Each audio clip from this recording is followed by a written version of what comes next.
Hello, everybody. Welcome back to the streams. Fix this real quick. There we go. Hello, Blaze. Hello, Fable. Hello, Gotcha. Hello, hello. Hello, hello. Hello, Committal. I won't be able to attend this stream. That's okay. No worries. No worries. Have a good rest of your day / night. Okay. Oh gosh, guys. I am... Ugh. I know I say it every single time, but work sucked fucking ass. Ugh. I got like a mini headache going on right now, so, we gonna try to dissociate and watch some Peak. We are going to be finishing up the Doki Doki Plus side stories tonight. I wish I could have done this earlier, but work kept me for a very long time. So, yeah. I'm probably going to be up until like 5:30 in the morning, but it's fine. It's fine. It's fine. Anyways, yes, let us go ahead and get started while we can. Boosh. If work sucks so much, have you considered putting raw fish in the ventilation systems? No, but I have considered putting chameleons on top of the thermometers. Considered. Keyword there. Let's see, I need to get the stream up on my phone.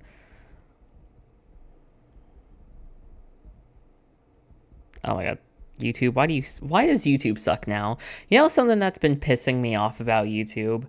You know how when you're on mobile and you can have like the little mini window on your phone and you can watch YouTube while you're texting somebody or something? Well, I sometimes now, it's happened for like a week now, I'll pause the video and usually it would just, if you hit the play button, it would go back to doing it. But sometimes when it's in that little mini window, it'll just like restart the whole fucking video. So then I have to go like 3/4 into the video and try to find the specific moment to where I was. Makes me so mad. Blech. Let us watch some content. I'll dono $20 if you do it and post proof in the Discord. Well, someone better ship me some chameleons then. I have some yoo-hoo right now. I'm living my best life. Living my best life.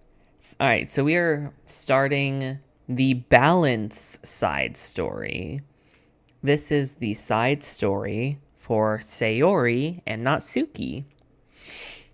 Now this, so far we've had Sayori and Monika meeting each other, Yuri meeting Sayori and Monika, and Yuri having a, okay, well, hold on. Let's just look through these.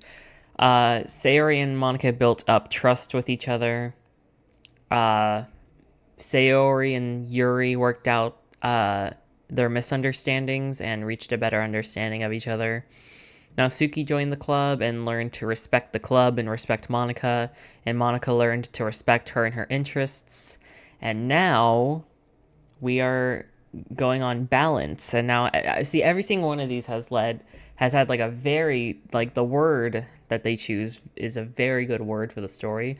So for this, I wonder what balance is going to be. Maybe like a balance in friendship. Maybe Sayori's gonna have to learn to set boundaries because she's the closest friend to Natsuki, I think.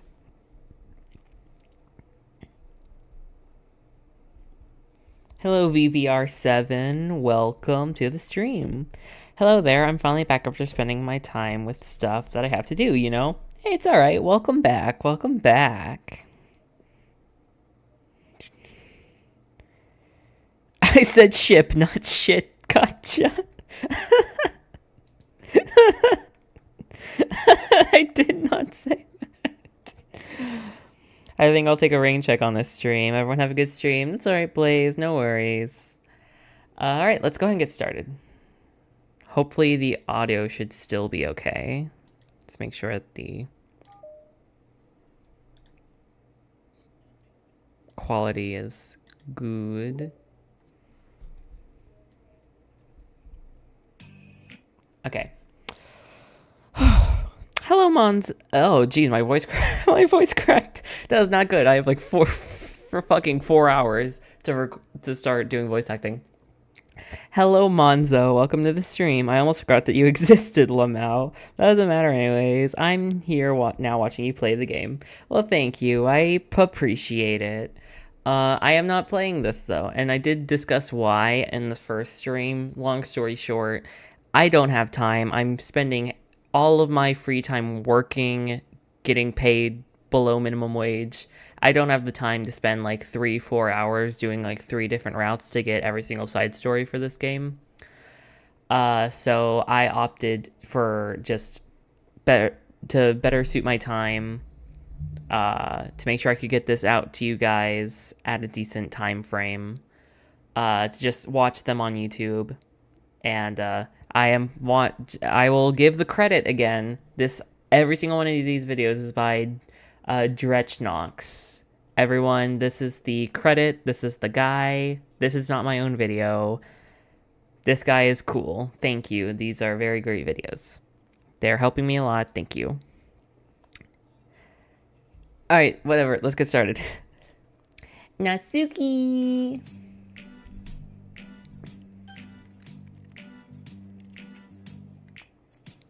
Natsuki! While Natsuki is messing around with the orientation of her manga in the closet shelves, Sayori approaches from behind and pulls her into an embrace. Ugh, what? Hi. Hi. The literature club has been in full swing since Natsuki joined. Including her, the club is now comprised of 4 members: Sayori, Natsuki, Yuri, and Monika. Each club member had received a day in the spotlight to share all of their favorite kinds of literature with each other. Natsuki was first and shared her passion for manga.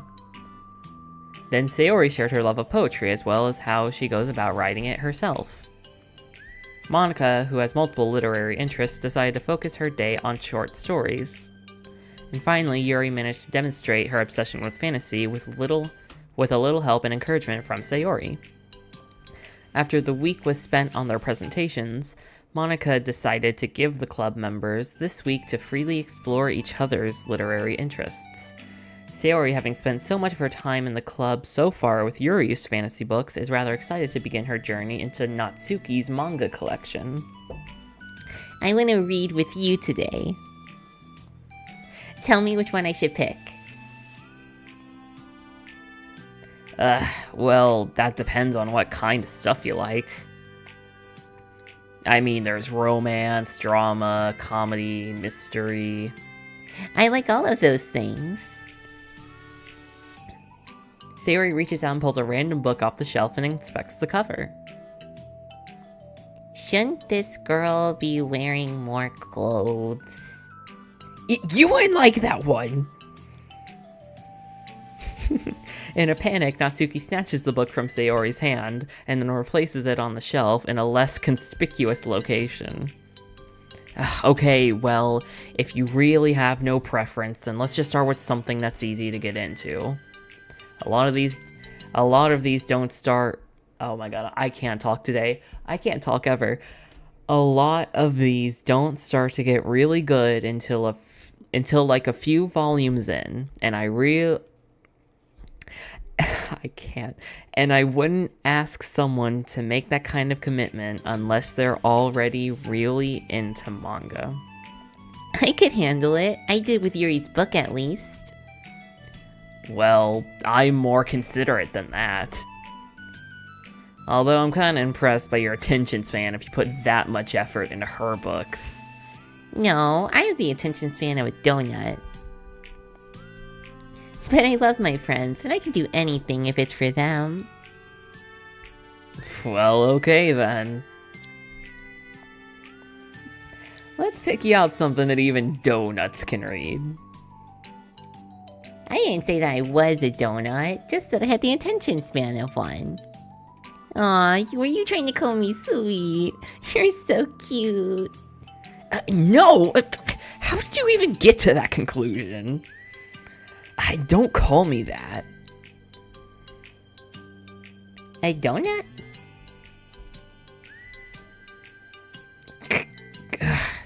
Cute. Aw, how come? I just don't like it. I don't need a reason. Natsuki yanks a book from the shelf and then closes the closet doors. If someone asks you to stop, then you just need to stop. People need to realize that. I'm sorry. I really didn't mean to hurt you. No. Sorry. It wasn't you. Natsuki shakes her head while pulling a second chair over to her desk. I was talking about something else. I didn't mean to get angry all of a sudden. Natsuki averts her gaze and mumbles. You're like a nice person, so I wasn't talking about you. Well, I still learned a valuable lesson. Sayori speaks softly as well, feeling rather shy after receiving an unexpected compliment. Well, anyway, here's the book, so just start whenever you feel like it. What's it about? Well, it's kind of like a comedy, and there's some romance too, obviously. Sayori looks at the title. It's called Love is Another Word for Luck.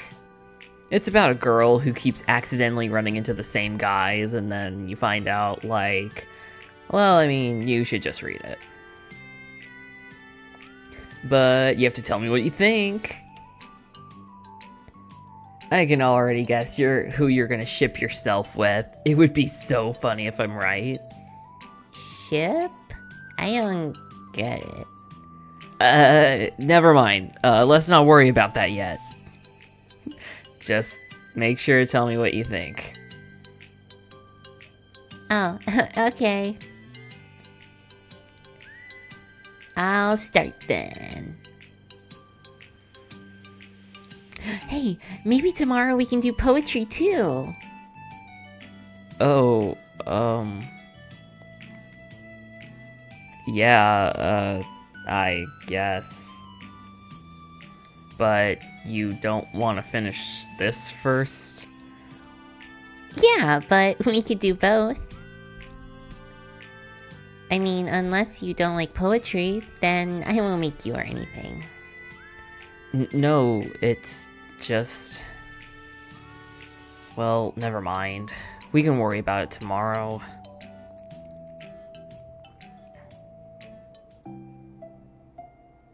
After the club meeting ends, Natsuki and Yuri leave. Monika strikes up a conversation with Sayori. I see Natsuki got to share some of her manga with you. I really want to become better friends with her. She's so enthusiastic and expressive. I could just listen to her talk. She's just so cute. I'm not sure if she meant I can't say that to her or I just can't say it at all. Say what? Nothing. I'm a woman of respect. But Natsuki is a woman of cute. Oh, I know I said it. What's so bad about that? I don't know. But, you know, there's one thing that I'm kind of worried about. Sometimes I'm afraid that Natsuki actually doesn't like me that much. Aw, that's ridiculous. How come you feel that way? Well, I mean...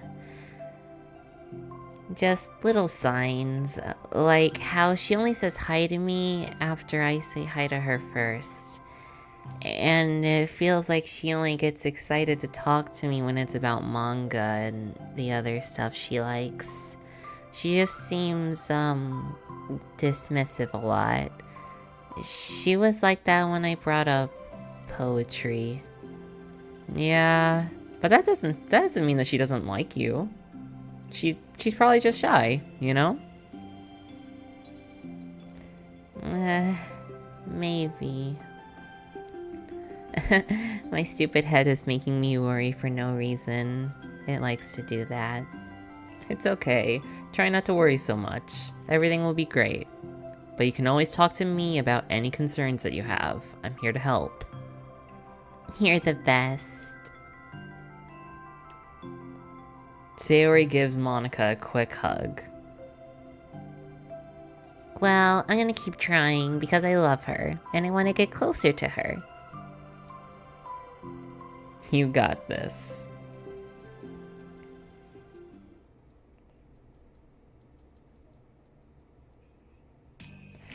After the next club meeting starts, Sayori is the last one in as usual.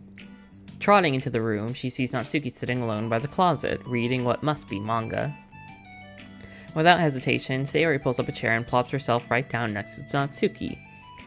Hello there. Hi. What you reading? Can I read it with you? Natsuki pulls the book away from Sayori. You can't just start in the middle. They're spoilers. Besides, what about the one that I gave you yesterday? Oh, sorry. I was just curious. Well, anyway, I've been waiting forever for this volume to come out, and it just came out yesterday, so... Oh, that's exciting. Well, I'll let you read it then. I see why this is called balance. Sayori's putting a lot into this friendship, and Natsuki is not. They need a balance. They need a balance of, what's the word I'm looking for? They're, like, what word am I looking for? What word am I looking for? Not commitment.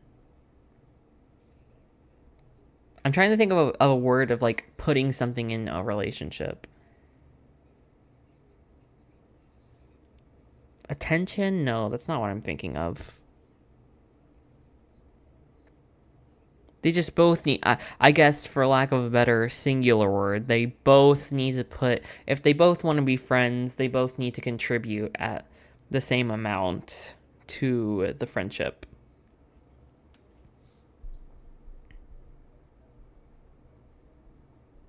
Oh, see ya, Monzo. Natsuki canonically self-shipping, yeah. Mm-hmm. Can I, sit next to you, though? Sure. Sayori plops herself down next to Natsuki and then pulls out a blank sheet of paper. Natsuki reads in silence, save for the periodic flutter of the page being released from beneath her thumb. From Sayori's side, only the light tapping of noises of her pen meaning the paper can be heard. Time passes. Sayori's paper is filled with scribbles, and the margins are lined with stick figures. Natsuki lets out a deep sigh and closes her book. Did you finish?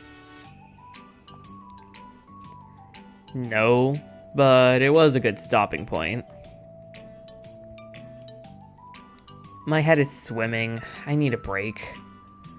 Natsuki stretches her arms. Aren't you bored? No, I was writing. Oh, I saw all the stick figures and I thought you were just bored. I just draw those when I'm thinking and waiting for inspiration. I made friends with them all. This one is sad because she thinks the night sky is pretty, but she can't look at the stars in public without everyone thinking that she's a weirdo. And this one has problems with his back, but doctors can't figure out what's wrong with him. What the heck? You're the weirdo. Want to read the poem that I'm working on? Sure, I guess. Natsuki slides the paper over to Natsuki. As Natsuki reads the poem, she furrows her eyebrows.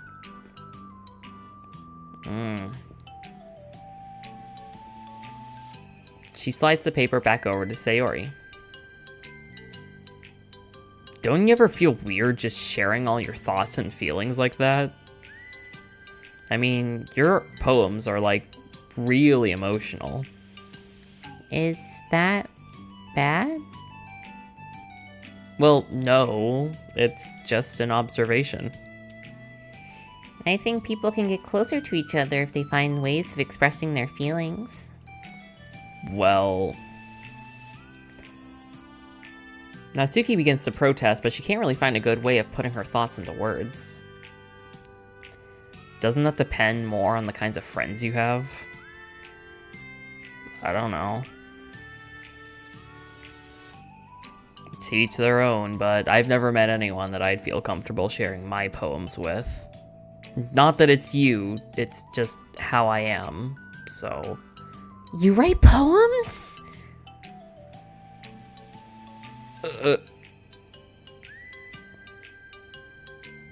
You never told me that. I just thought you wrote other stuff. Yeah, that too, but... You should... I mean, would you ever want to share? Like I said, I don't do that. But... Can we talk about something else? I'm sorry. It's not your fault. It just makes me uncomfortable. I can't help it. Still, I'm sorry. It's fine. Welcome, science. Well, let's move on to something that makes us both happy. I should continue the book that you gave me since I didn't get very far yet. Sure.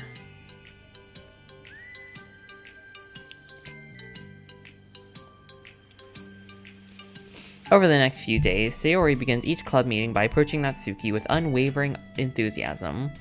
It's Natsuki! Natsuki!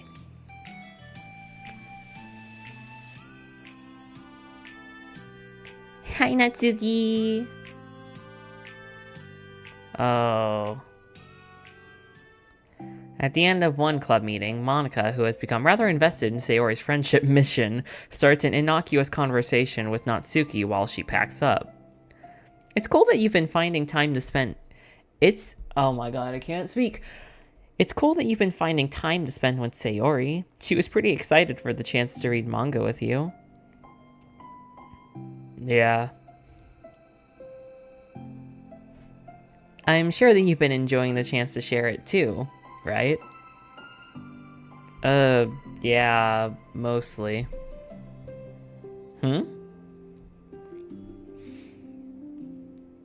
Natsuki glances over her shoulder, but doesn't reply further. What's on your mind? Nothing. I don't talk about people behind their backs. Oh. Natsuki falls silent, but she just fidgets instead of getting back to what she was doing, as though she wants to say more. It's okay to share your feelings. That's different from... I hate... That's different from talking about someone behind their back. I guess. I just hate when people talk about how... I just hate when people talk about me behind my back, so I'm better than to do it to others. Monika shares a bright smile. You're really considerate.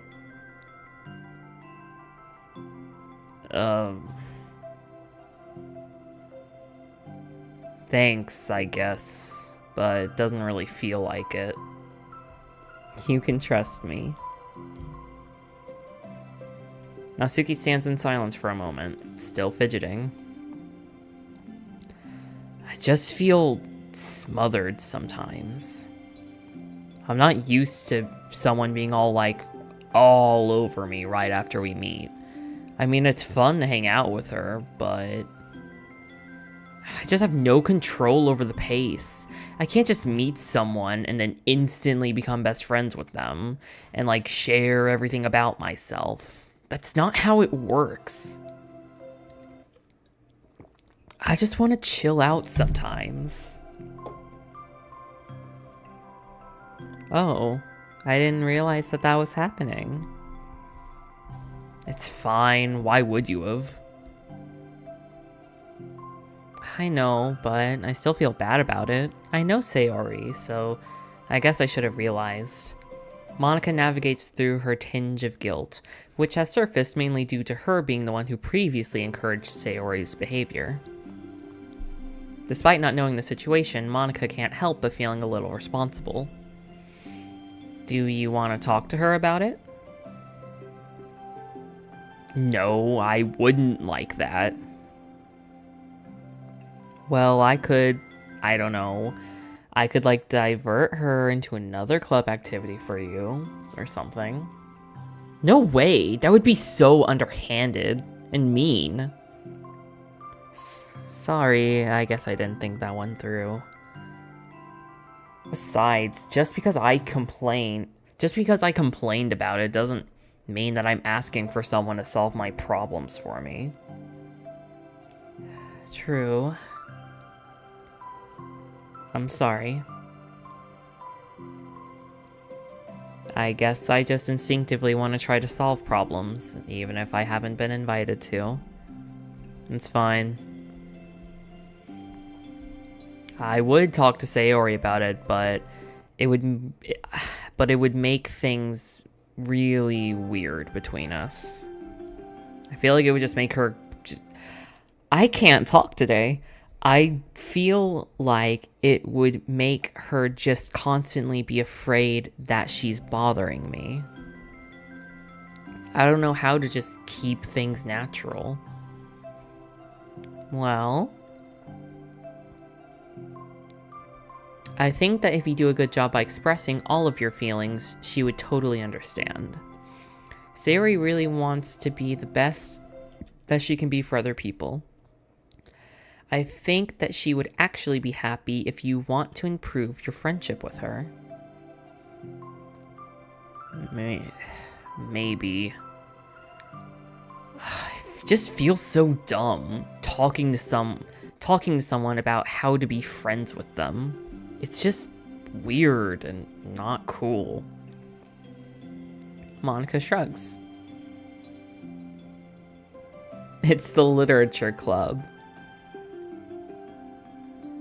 Then she mumbles through a stilted laugh. It's not the cool club. Hey! Sorry, that just tickled me for some reason.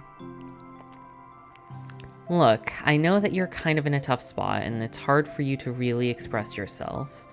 But you've really demonstrated to me that you're great at self-reflection and critical thinking, even if it doesn't feel like it to you. I think that's the most important part of being able to navigate through these things. That it is.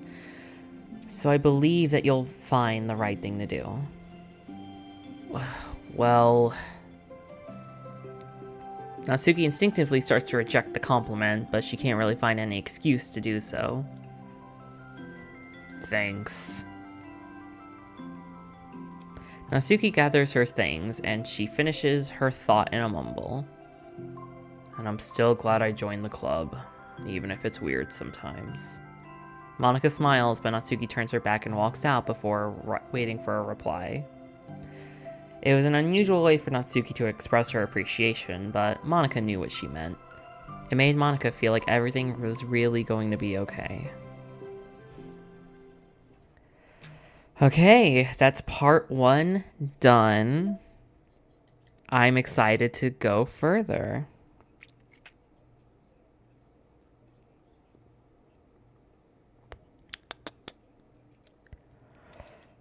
Okay, I am interested to see how this is gonna go. Balancing a friendship. This is a nice, interesting take. It's lunchtime.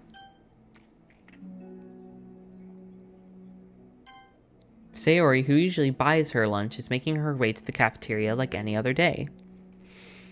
The clamor and bustle of the students is drowned out by Sayori's impeccable skill of zoning out. However, her imagination is momentarily interrupted by the glimpse of a familiar pink-haired girl. Hey, that's Natsuki! I never run into any of the other club members around the school. Natsuki!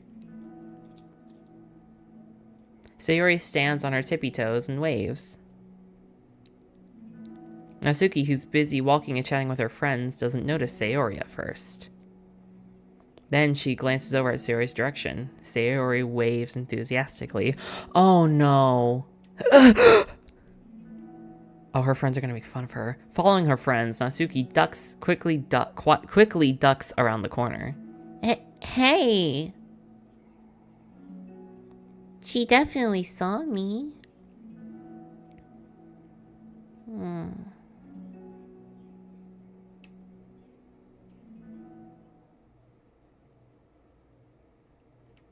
Monika is the first to arrive at the club meeting, then Natsuki. Sayori, having glanced through the window to see Natsuki already inside, is unable to work up the courage to enter. Natsuki's been so distant with me. I was stupid to think that she ever wanted to be friends. She only got excited because she got to share her manga. But aside from that, she doesn't even like me. I should just go home today. Yuri, hi! Sorry, but, do you plan on going inside? No. Why? I'm joking. Oh.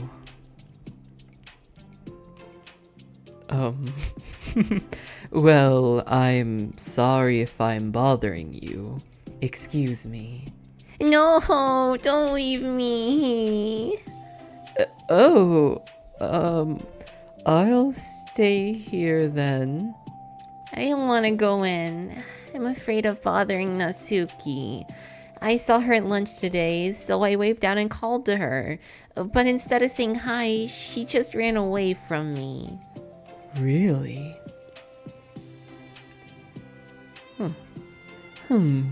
Not bad. Hey! Sorry, I'm sorry. That was a joke. It just sounded like something stupid that I would do from anxiety. From anxiety? Well, I just don't like attention being drawn to myself. Oh.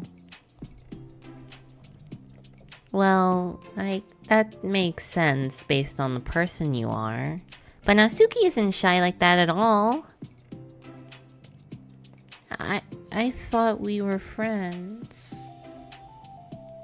But it feels like every day she's just trying to distance herself more and more instead of getting closer. Oh, my chest kind of hurts a little bit. It makes me feel like she was only spending time with me during the club because I was reading manga. But she doesn't actually want to be friends with me.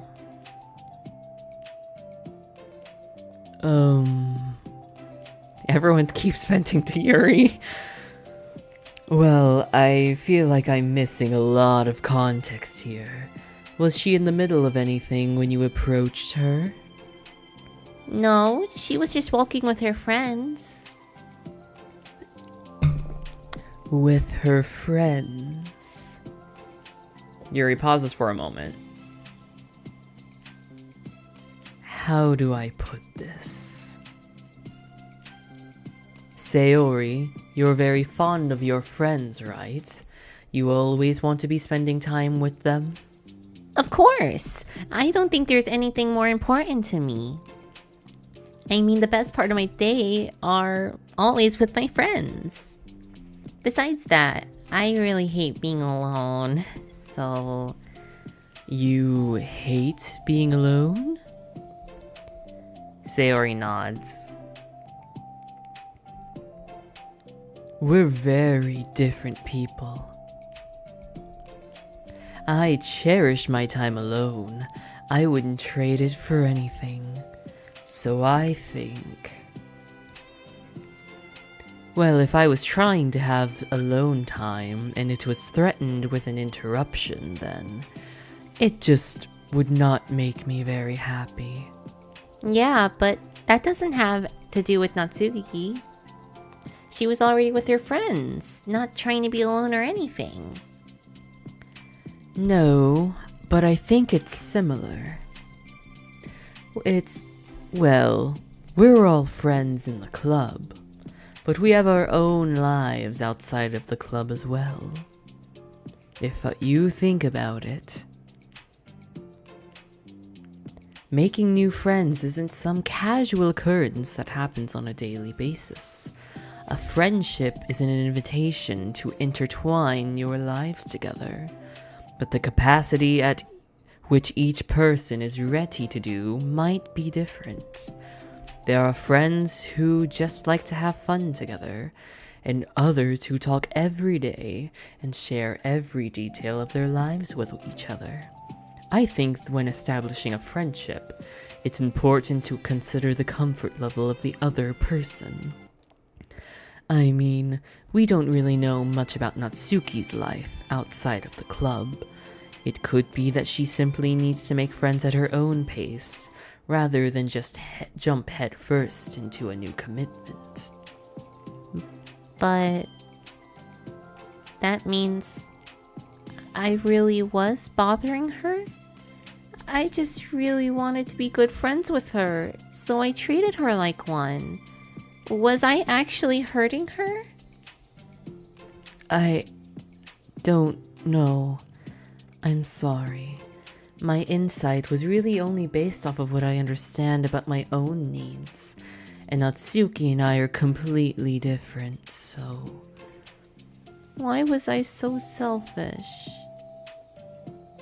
Even if that's all true, then that means I still hurt her. I think I messed up. Yuri, with you, I think I was really careful to understand your needs when I was becoming friends with you. But I wasn't careful at all with Natsuki because she already seemed really social. I took control of everything instead of looking for the right balance. And now I hurt her, and she doesn't want to talk to me. How could I let myself do this? Sayori. I think that... Well, there was one time you told me something about the way that I saw things in my head being different from reality. It's easy to automatically jump to the worst case scenario, but I think it's more likely that Natsuki doesn't harbor any ill feelings toward you. So I think if we were to be completely I can't fucking talk. I'm so sorry. So I think if we were to realistically consider the situation and how it would cause someone to feel, I'm bad at this. I'm sorry. You're a lot better than me at things like comforting and reassuring people. Suddenly, Sayori gives Yuri a gentle hug.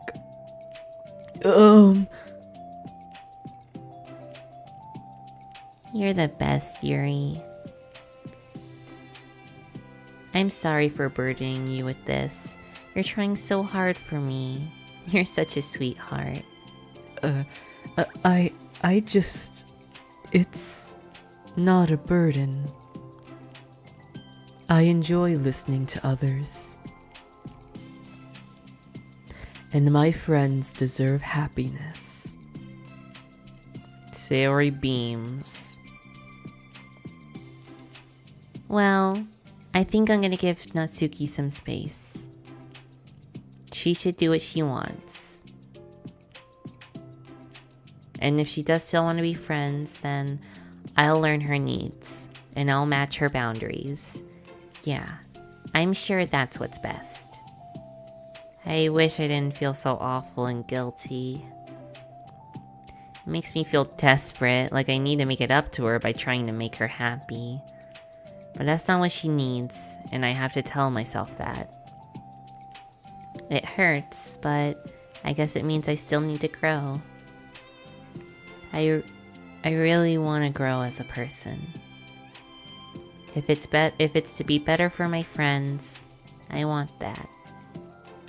That's very mature of you, Sayori. I'm mature. Sayori hops up and down on her toes. So, does that mean you'll be going home after all? Sayori shakes her head. I need to be here to show her that I respect her space. I'll just spend the club by myself today. Yuri nods in understanding. You can go in first. Okay.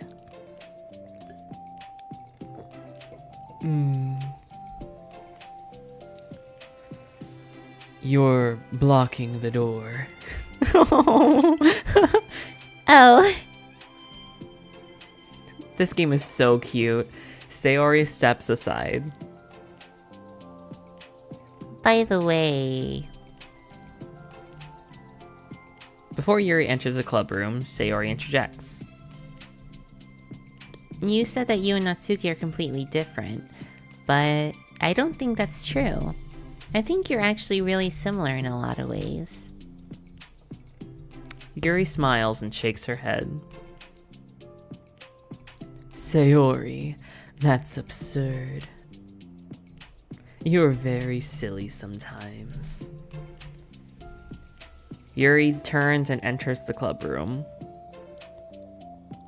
After a moment, Sayori follows. They are very similar, and the base game really did show that. I'm interested to see their side story. The club room is quiet. When Sayori walks in, Natsuki glances in her direction. Sayori smiles and gives Natsuki a quick wave before sitting across the room. Yuri's face is already buried in a book. Sayori decides that it's best to continue the manga that she was reading, so she pulls it out. However, it looks like Natsuki isn't reading today. She has a sheet of paper in front of her and is tapping a pen against her desk, staring at it. Ooh, are we writing today?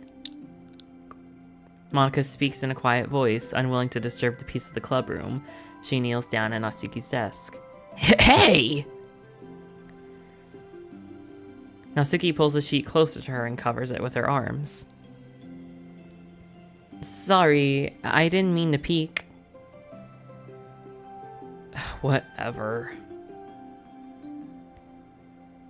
I just wanted to see how everything was going. It's fine. Natsuki replies dismissively. She glances over at Sayori, who's focused on her manga. Monika follows Natsuki's gaze. I think she's mad at me. How come? I'm busy right now. Ask me later. Monika falls silent, and Natsuki looks back down at her paper. She inches her hand away from the top margin, allowing Monika to see.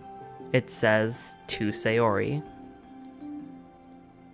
Understanding, Monika smiles and places a hand on Natsuki's shoulder and whispers softly, "I'm proud of you."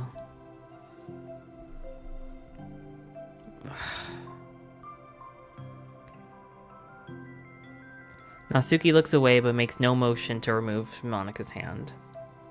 Monika gives Natsuki's shoulder a quick squeeze before standing back up and pulling away. At the end of the club meeting passes. Yuri has already departed. So has Monika after checking on Sayori and Natsuki to ensure that they wouldn't stay too late. Sayori was determined to finish her manga volume before heading out, since the end was approaching. However, Natsuki was also staying late for an unknown reason. A silent tension hangs in the air. After finishing the volume, Sayori brings it to the closet and puts it away. She slides it back into the shelf while Natsuki watches. Then Natsuki gets up and pulls it back out in order to return it to its proper location. Sorry. I didn't know where it was supposed to go. It's fine. The two fall silent again, avoiding eye contact. They both look like they're about to say something, but neither can break the silence. A moment passes. Well, I'll be on my way. See you tomorrow.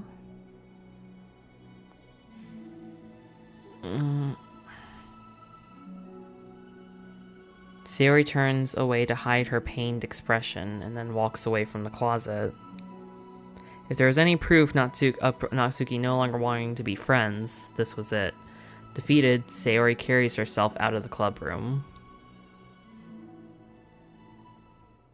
Once in the hallway, Sayori takes a deep breath and hits her palms against her cheeks to clear her head a little. Suddenly, Natsuki's stammering voice calls from behind. Natsuki? Hey Sue, welcome. And also goodbye. Startled, Sayori turns around to face Natsuki. Natsuki fidgets and anxiously continues with a shaking voice. I have a lot of things to say. Me too. But you go first. Natsuki bites her lip and can't stay still. Well, first of all, she cuts herself short, struggling to continue. Trying to force the words out, she stomps on her foot and hops up and down a little. I'm sorry for the thing I did at lunch, and I'm sorry for being kind of mean lately. It's really hard for me to I'm not good with things that make me uncomfortable. Especially when it comes to, feelings and stuff. So... Face burning, Natsuki clams up again. Instead of continuing, she just simply holds up a sheet of paper for Sayori to take. The best place in the world. I love my bedroom. It's full of bright colors and soft things. The sunlight shines in and makes everything sparkle. It's the best place in the world. It has all of my treasures, all of my books, my collections, my memories. All of my dreams were born in this room. It's the best place in the world. It has all my secrets, my failures, my fears, my feelings. Sometimes it feels so fragile that the door will break at the slightest touch, but it's still the best place in the world.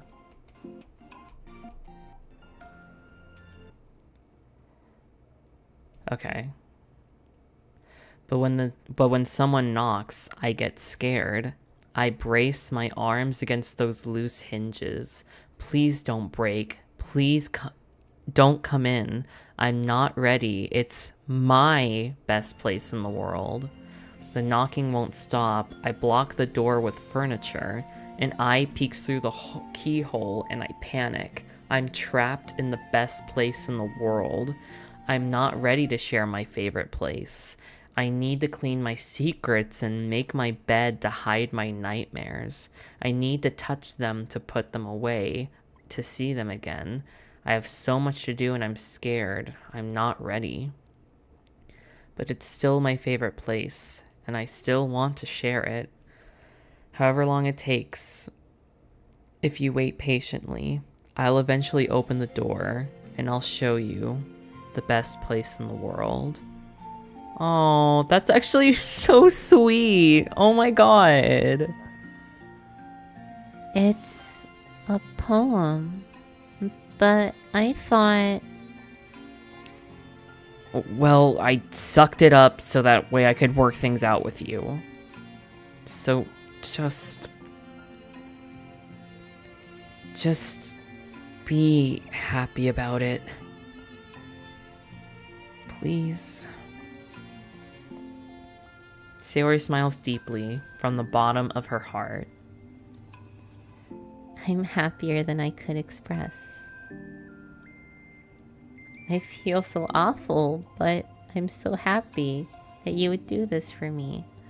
I actually realized before the club meeting today that I made a mistake. I got so caught up in the chance to get closer to you that I forgot to think about what you wanted. And that we probably have different ways that we like to make friends.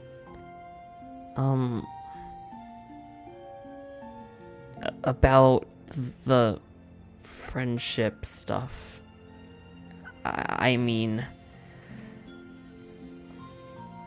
It's okay. I understand, so you don't have to force yourself to talk about it. Your poem did a good job. So don't force yourself if you're not ready yet, okay? Natsuki nods. You don't have to feel like you did anything wrong. It was my fault, and I'm sorry. I wasn't mad at you today or anything like that. I actually felt really guilty, and I wanted to give you space. I was thinking that it's silly that I just approach you all the time, and that I should just let you approach me if you want to. Just whatever makes you comfortable. I'll respect that from now on. Friendships should always start with those things. With the right balance. Natsuki nods again. One thing about that. Huh?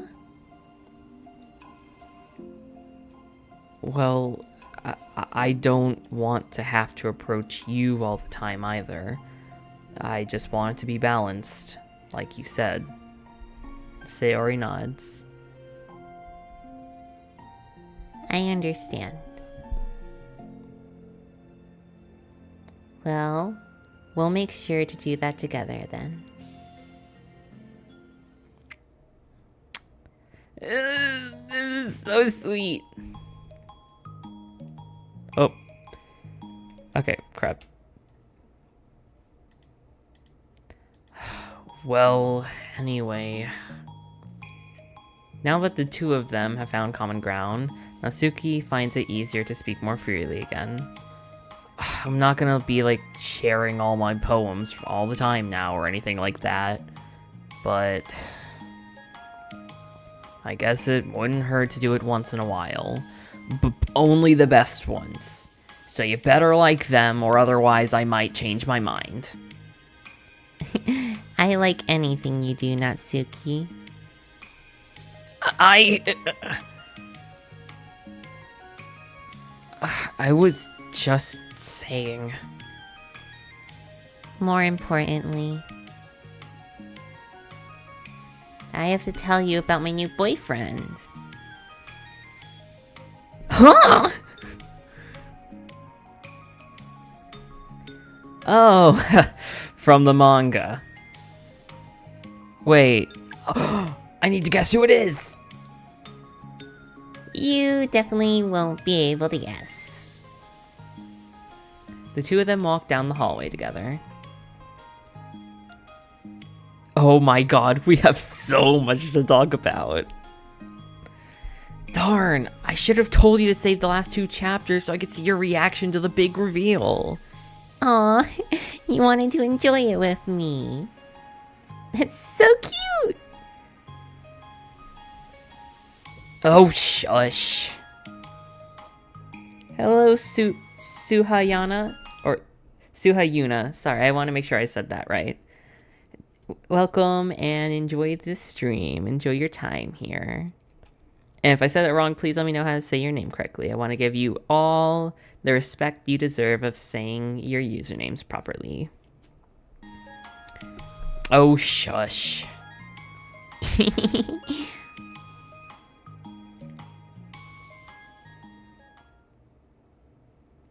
Oh, it's the end.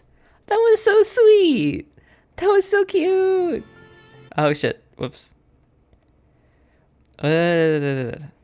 Okay, let's keep it on that frame for now. Or actually, we can... They usually share it at the end.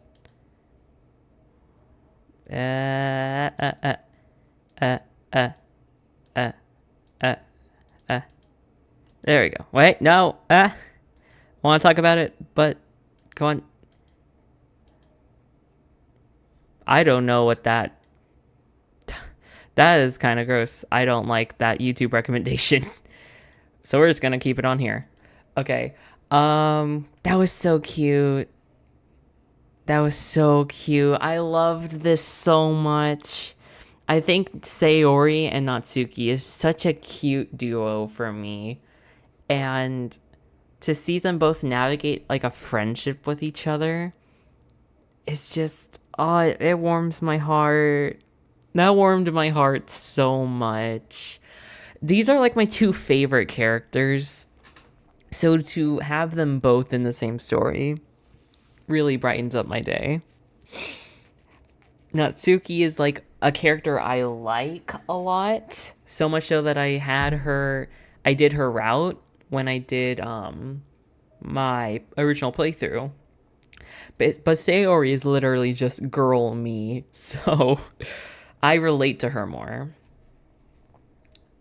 This was so sweet. It's such a good message. All of these stories have really good messages behind them. Sorry, I keep hiccuping. It's so sweet. You need to have balance in your friendships, relationships, whatever. It is a very important thing.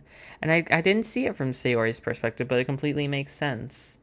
She was definitely going like really hard into it without considering Natsuki's feelings, and Natsuki was doing not even the bare minimum sometimes. Even though she wanted their friendship to work out. That was so cute. Alright, reflection. This is a Yuri and Monika centered one. I wonder how this is gonna go. What kind of story they're gonna cook up. Let me just take a sip real quick before we get started.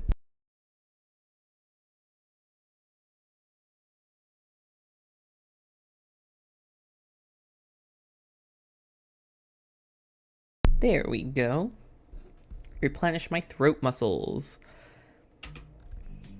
Am I bothering you?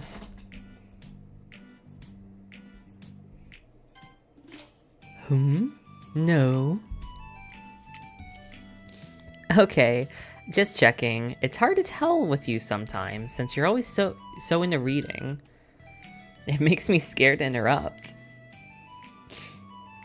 Well, it's within my expectations to be interrupted when I read here.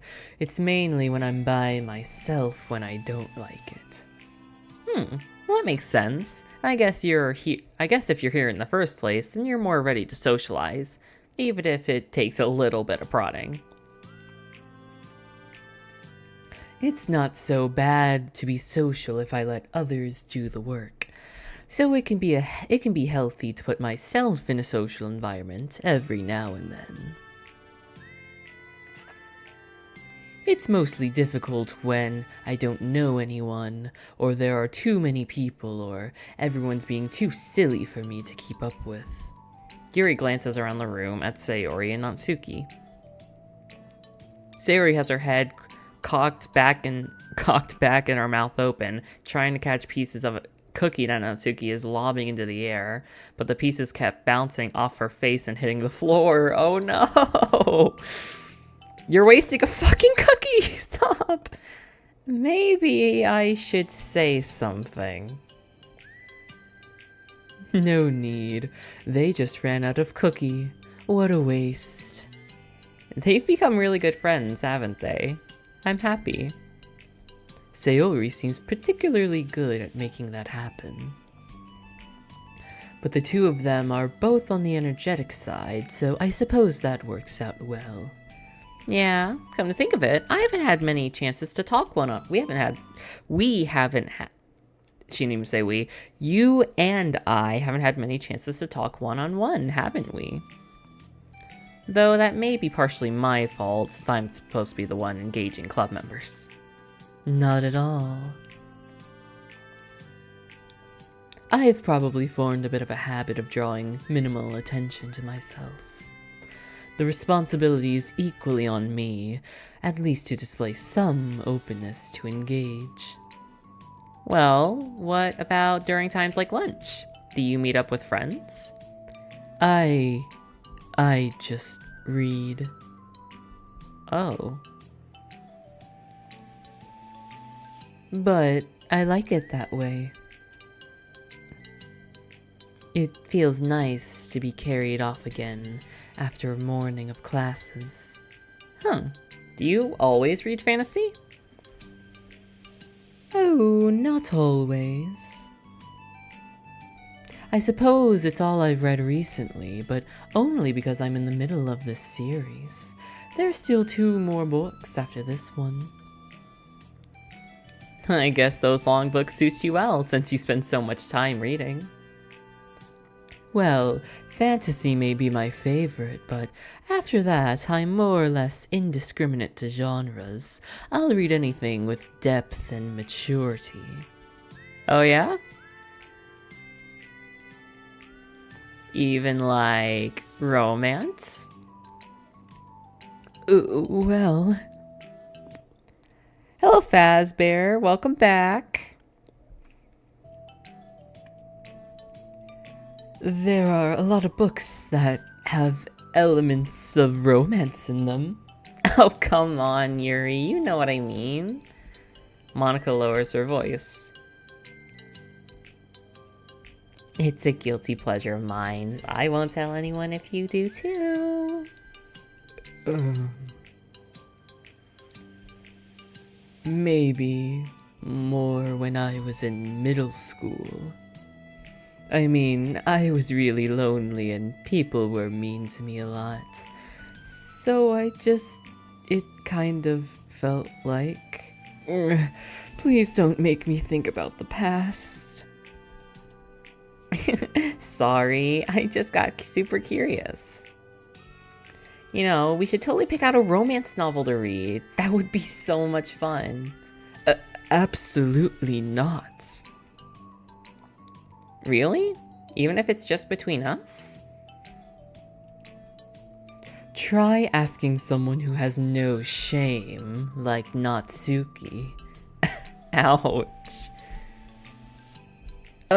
Sorry, I swear I didn't mean that. Well, I guess it was my fault for pressing you. I'm I'm like that for things in my past too, you know? Things I feel too embarrassed to re-experience. Well, there's nothing wrong with growing out of things. It happens to everyone. For instance, Natsuki's interest in manga reminds me quite a bit of how intense I used to be about my own interests. Makes me think that she'll likely grow out of it too. Were you just talking about me? No. We were just... Oh, we were just talking about our interests, how our interests have changed over the years. When did you get into manga, Natsuki? Like, a couple of years ago, I guess. I was already sort of into it before that, but I wasn't really going hard until then. Oh yeah? Well, what was it that inspired you to get more into it? I don't know. I guess, let me think. It was after I discovered a series I really liked. Yeah, I was like really fed up with a lot of things, and I got super into this one series that I really related to. I guess I had an edgy phase where I just hated everyone around me and just wanted to be by myself. Hey, kind of like Yuri. Monika! Sorry. That's completely wrong, so... It's still cool that you both really found your thing. They're almost like opposites, but it sounds like they both helped you a lot through hard times. You know it.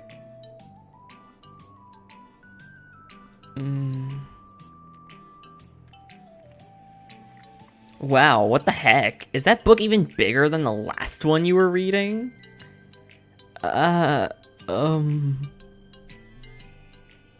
It's technically slightly longer, but not by much. Oh jeez, my chest.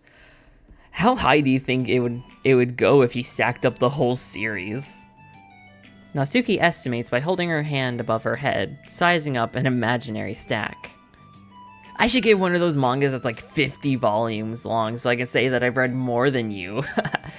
Not that I have the money for that.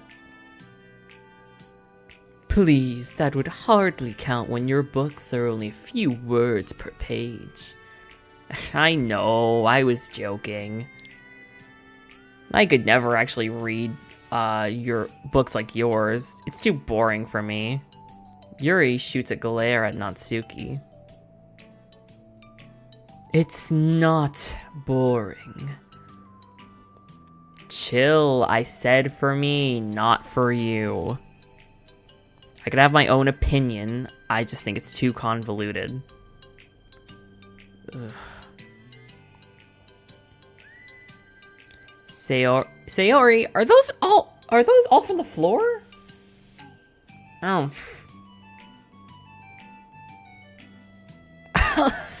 Gross. Also, wash your hands before touching any of my books. But my hands aren't dirty.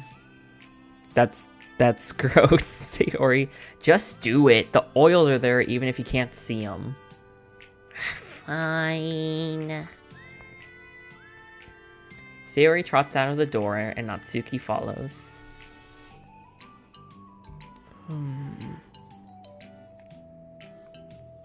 Yuri, you look a little upset.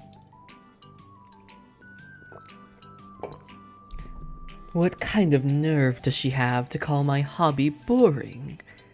Well, she did correct herself. Hardly. She was so condescending. I don't mind if she thinks that it's not for her. I already stand that it's not for everyone. But she knows well how much these mean to me. So how about just leaving me alone instead of needlessly telling me the things you hate about it? Hello, you two. Welcome to the stream. She was not gonna let that cookie go to waste. I mean, listen. I don't like wasting food. However, you should have thought about that before you got that shit in the floor. That's all I'm saying. I'm just gonna assume that the floor was swept, so maybe there wasn't that much dirt on them. I'm gonna cope in whatever way I need to. Are you going to react to MatPat's DDLC theories? Probably not, because honestly, I don't really care about the lore, like the weird lore that this game introduced with like the PC and there's like scientists or something and the AI going rogue. I don't really care about any of that. I just like the in-universe stories. I kind of like them a little bit more.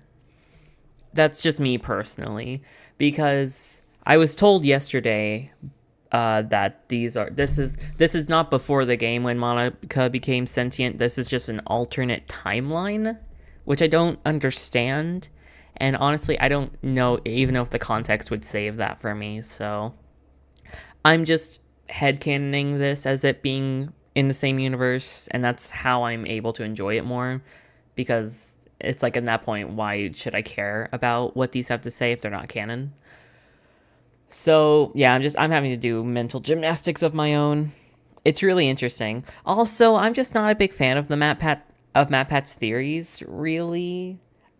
He does have some good ones and I have seen them, but there's just some other times where I've just seen a lot of mistakes on the researching part for some of those theories for me personally to get a lot of enjoyment out of them.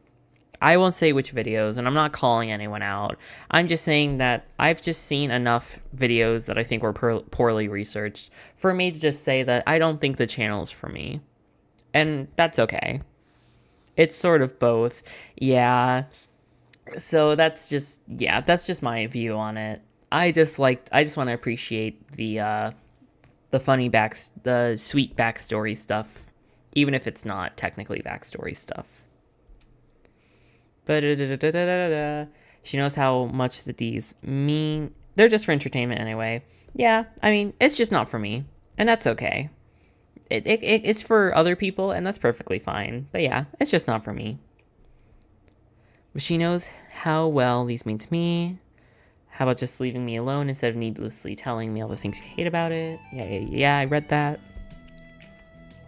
I'm sorry, Yuri. You may be right.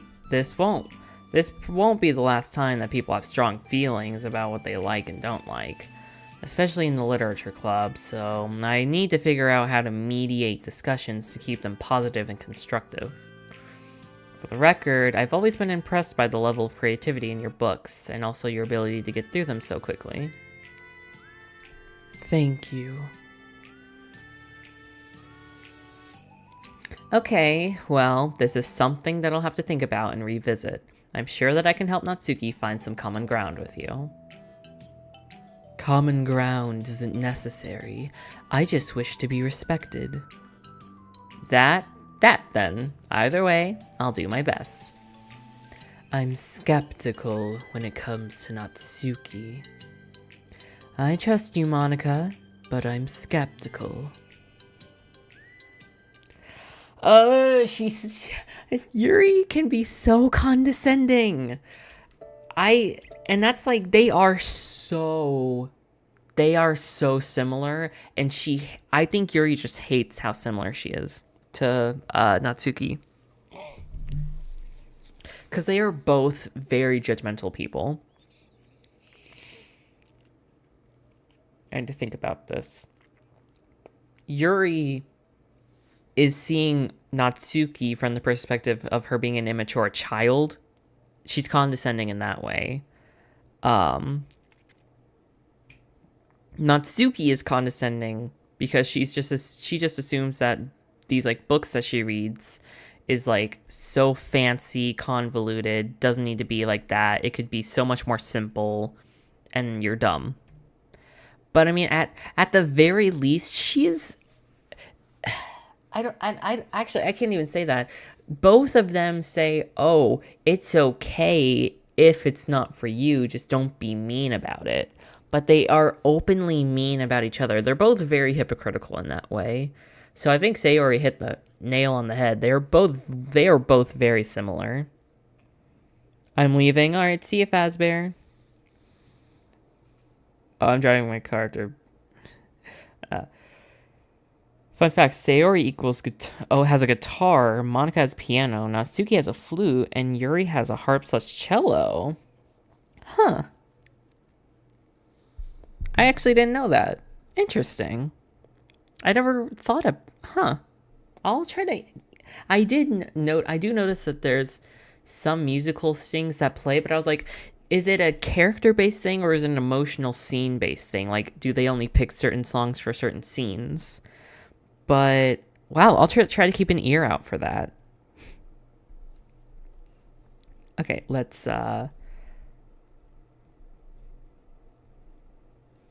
let's do this. Okay, everyone.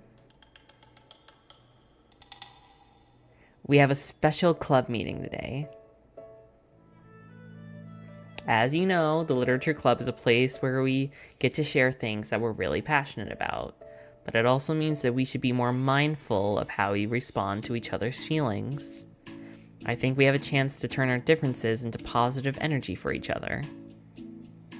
Aren't you being a little dramatic about this? This is important to me. Well, sorry, but I just feel like I'm being accused or something. No, I'm not accusing anyone of anything. I'm sorry if it came across that way. But our conversation yesterday made me reflect about the power of language, and I thought that would be a good topic for the Literature Club, don't you think? I'm sure that we're going to have differences in opinion a lot, so I need to make sure that we're prepared to keep a positive atmosphere in the club. If you say so. Sure. The cool thing about language is that it gives us a lot of different ways to express the same idea or emotion. We have a lot of control over how we want the other person to feel when we're receiving our thought. This goes for poetry, narratives, casual conversation, basically anything. For example, Sayori, what's your favorite food?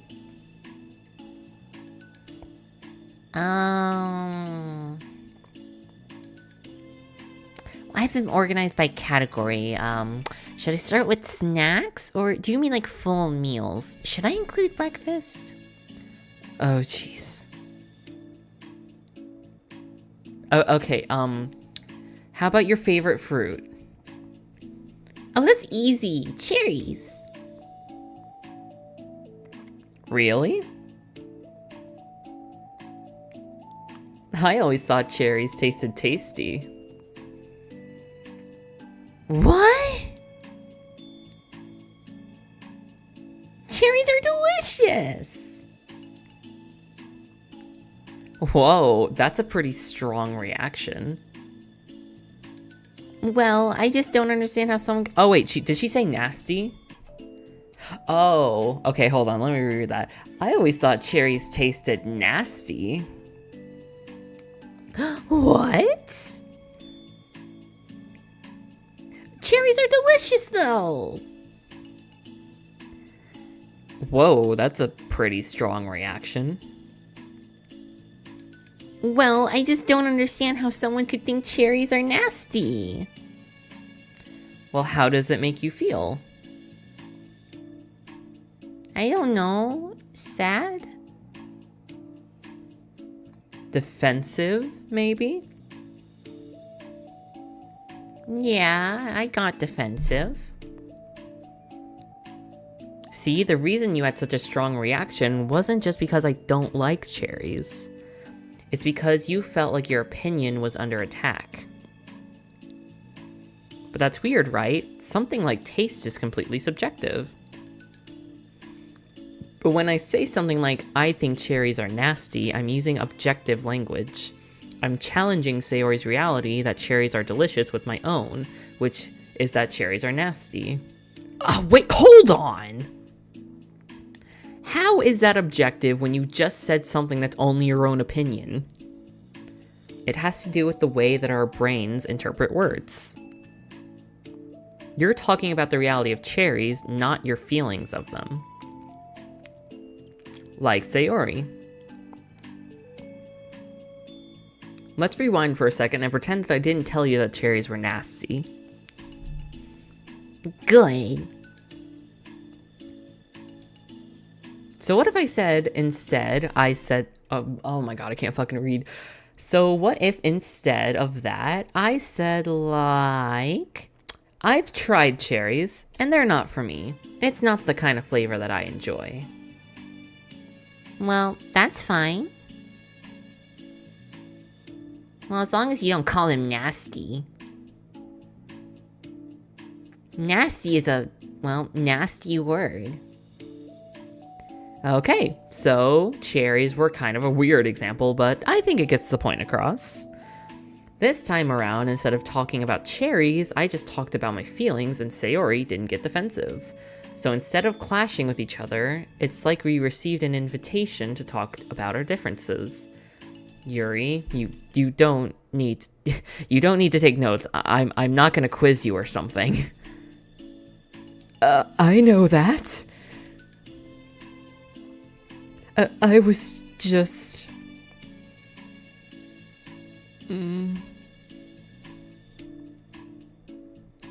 Sorry, I didn't mean to call you out. You can do whatever you like. But does anyone have any thoughts so far? Yeah, I just feel like I shouldn't have to put all my language through a filter just to protect someone's feelings. Well, you don't have to. The choice is yours on how you want to come across to other people. I'm only suggesting that you use it as a tool to help turn your differences into a positive experience rather than an argument. Right, Sayori? Well, whatever you say, cherry hater. Oh, come on. Sayori, I actually like cherries. I was just saying that to help demonstrate. What the heck?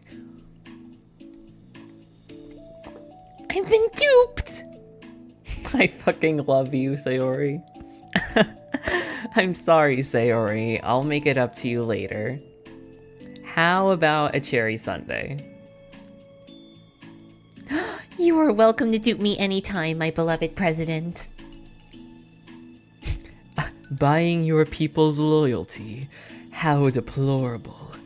Oh, like you would turn down a free sundae, Yuri. You were certainly a fan of those cupcakes I brought in the other week. That was... I mean... I was reading and not keeping track of them. Oh, that's enough. We're getting off topic. Now that we have the gist of it, how about we try it with something more relevant to the club? Like manga, right? Let's try to have a productive discussion about our differences in opinion. Yuri, do you want to start? Uh-oh.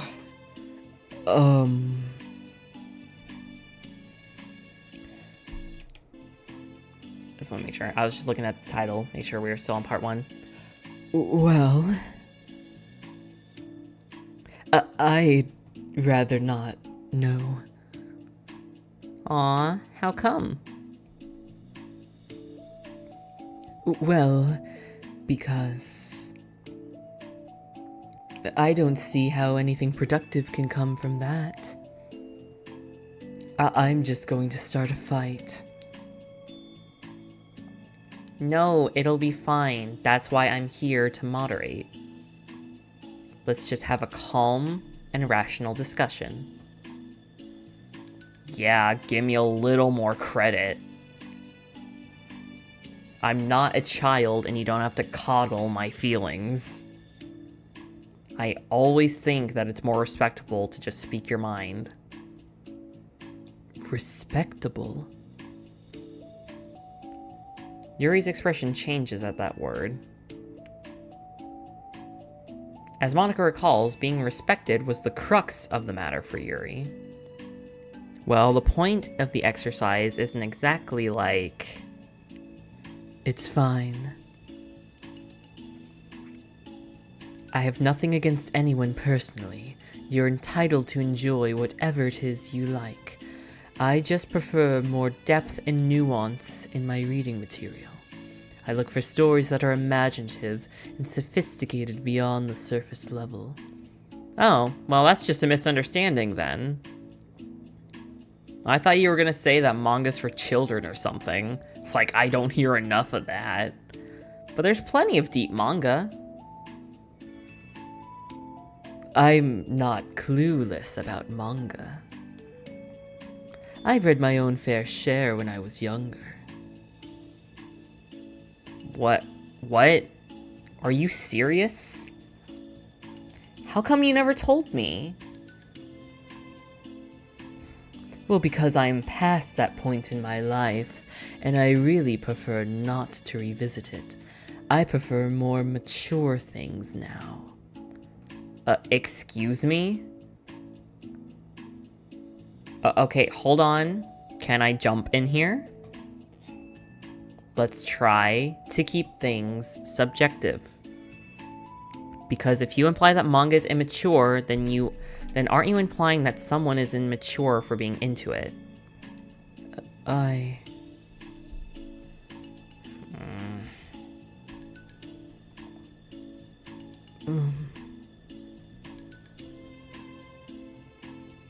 Yeah, Yuri?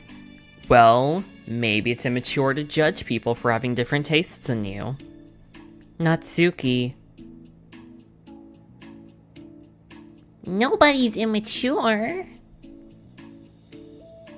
I've read Natsuki's manga and Yuri's fantasy, and I love them both in their own way. Okay. It's great that you like it, but I still find it boring. Boring isn't subjective. Okay, well, it bores me, and that's subjective. But I mean, the thing about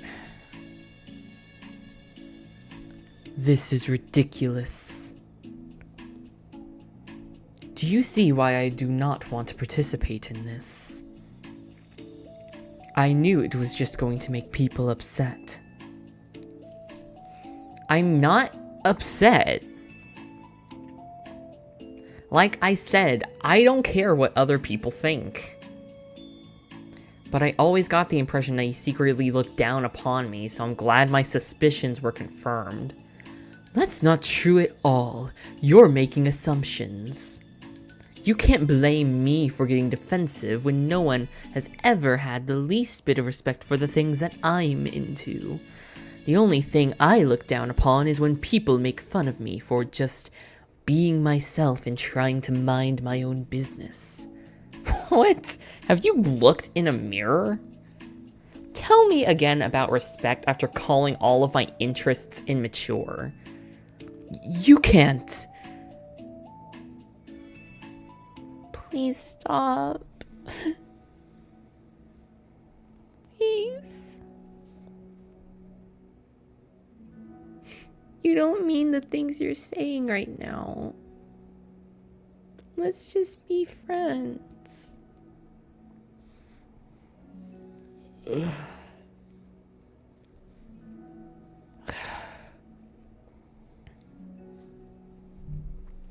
I didn't mean for this to happen. Well, it did. So please don't invite yourself to try to solve other people's problems next time. Okay?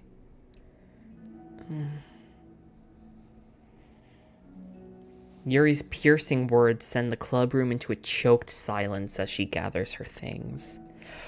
I mean, that is very fair. That is very fair. No matter, while I think the intervention was needed to get things out of the open, and I do think that they did need to just have a controlled conversation, because they are both very impulsive people when it comes to an argument. They needed someone like Monika to have a middle ground, but she lost her footing there at the end there. At the same time, it's none of her business.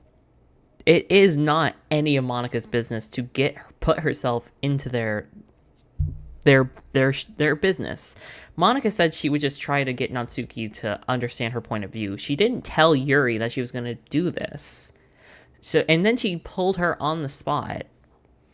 So, while yes, I do agree with what was done, I can't lie and say that Monika had any right to get into it. It was none of her business.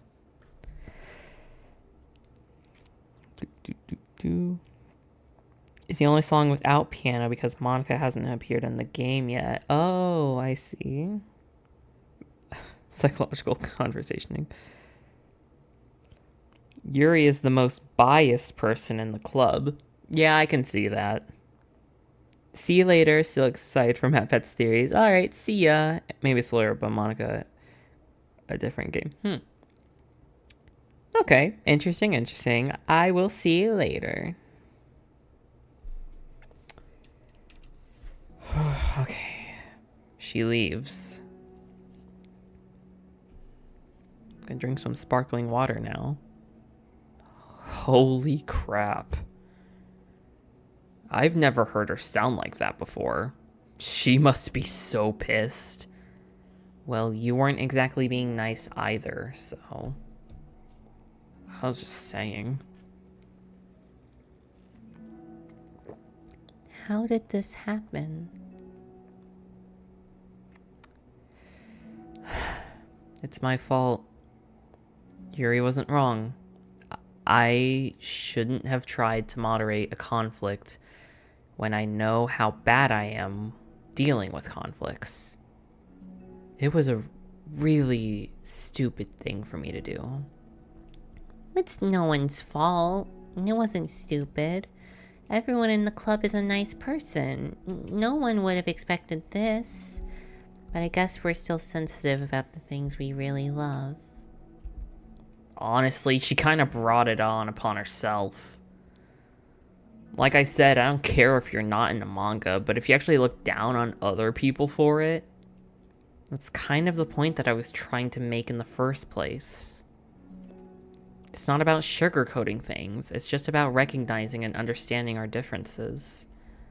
Okay, but here's the thing about that. Yuri actually looks down on me. It has nothing to do with her word choice or anything like that. So I see what you were trying to do, but I really think the problem here is her, not just the way that we talk to each other, right? I mean, Natsuki is not wrong. I think she put it in a way that I've been trying to put it, and I've been struggling. But she's exactly right. Yuri she doesn't just look down at manga. She looks down on Natsuki just in general. Like I said before, they're both hypocritical, but Natsuki was raised in an environment where she's been looked down upon, and how do I put this? She comes from an abusive household. I'll just say that, and I think most of us can kind of get what would come from a household like that. So she's been conditioned to not being treated well, which I think has lent her fair share of being able to recognize... I don't think she has full-on empathy. I mean, she does. I'm not saying she has a lack of empathy. What am I trying to say here? She's just used to people being mean to her, which is very sad, but it's let her come to terms with the fact that people just aren't going to like her, and she has to be okay with that. But I don't think Yuri has ever had to deal with that. I think she's just not... she said people have been mean to her, but I think the most that she's gone through is just probably teasing, being called the quiet girl. Nothing like Natsuki has gone through. And I mean, Yuri has her own demons. She harms herself. Which, again, I still am pretty damn sure that she still does. Sayori still has her depression. Natsuki has a bad home life. And I'm pretty sure that Yuri probably does hurt herself sometimes. like I said multiple times in the previous stream, these are not issues that Monika made up in the regular game. These were pre-established things about the characters that she exacerbated until it ended all of the other girls' lives. Or made them, she increased them into such a degree where it would cause uncomfort, harm, and everything to the player character. But they were manageable, smaller issues at first, not like they were late in the base game. So it's just, you don't know what people are going through at the end of the day. And that's where empathy comes in. You just have to not be a jerk, you know? Be understanding, be empathetic, and don't judge. And for some people, that's hard. It's easier to judge others than to not, but it's a skill you gotta learn either one way or another. And if you don't, you can't be mad when certain things in your life happen. I love this game. It really makes it really gets me good into like these kinds of discussions. I like having these kinds of discussions. I mean, Yuri isn't like that. She's a lot sweeter than you're giving her credit for. I'm sure she'll be reflecting on this. I actually think everyone should. It'll be fine. I'll figure something out. Wow, I'm just like saying that instinctively. I'm just setting myself up to cause more problems. This wasn't your fault, Monika. You don't have to beat yourself up over it. If you ask me, it's good that the truth finally came out. Because I can just move on now. But...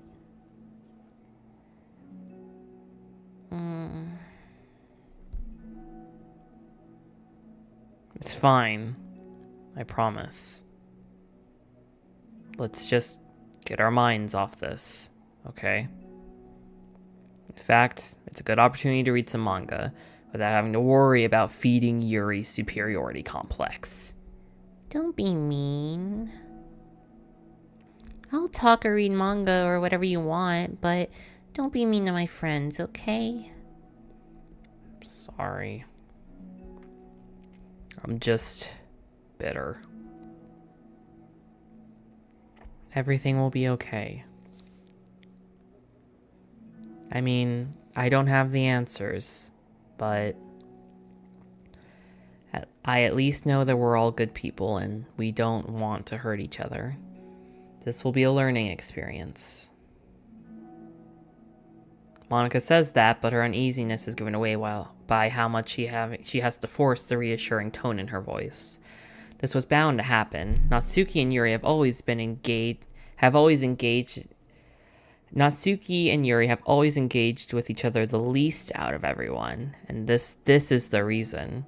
As Sayori and Natsuki proceed to distract themselves with manga, Monika sighs to herself, unable to shake her worried thoughts. Will the club really have to just come to terms with the fact that some of the members will be incompatible with each other? Monika desperately doesn't want to admit that, and she knows Sayori doesn't either. But for once, a solution doesn't seem to be in sight.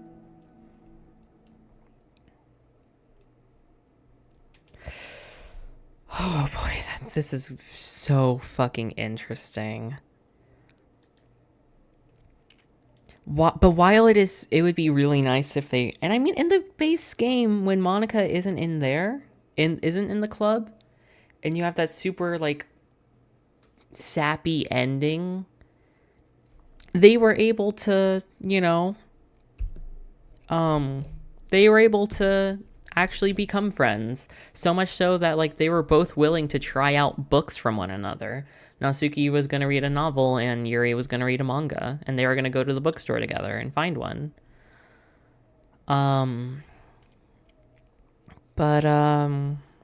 Yeah. You gotta accept that sometimes people aren't good for each other.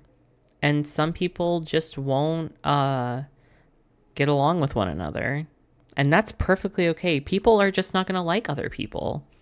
There's nothing you can really do about that. But all right, let's get into this reflection part 2.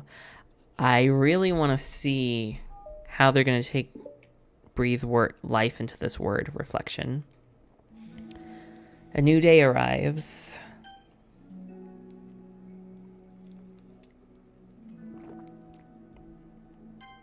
Sayori arrives in the club room earlier than usual. That is, not late.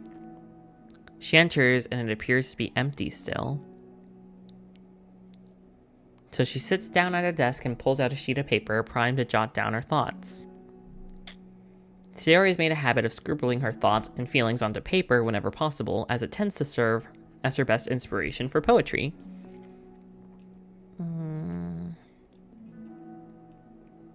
My heart feels so vacant because the ship sailed away. Yo. Yes! Ooh, I like this. Natsuki! Natsuki pokes her head from out behind the closet door. Sorry, didn't mean to scare you. But it would have been a lot more awkward if I didn't say anything. And I doubt you were listening. I doubt you want me listening on your poetry thing. Yeah. Thanks for realizing that. Should I let you finish that up then? Oh, no, it wasn't. I mean, I just do whatever it's convenient. You're not interrupting. Where's Monika, by the way? Oh, she's, out in the hallway. Huh? Why? Well... just in case she runs into Yuri. Sometimes Yuri's too nervous to come into the club room by herself, so...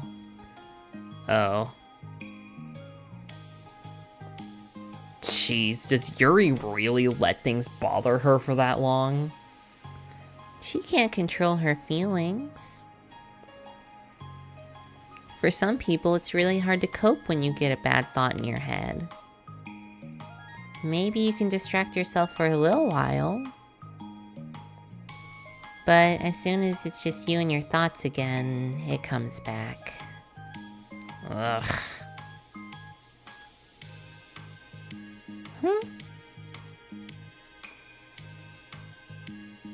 I just want us to have a normal club meeting. It's a lot easier to pretend like nothing happened if we all just ignore it and move on. I don't want to be bothered by this. It's so stupid. Her opinion of me doesn't matter anyway. Besides, it makes me feel really guilty, and I hate that too. Well, it's okay to have feelings. It doesn't make you weak.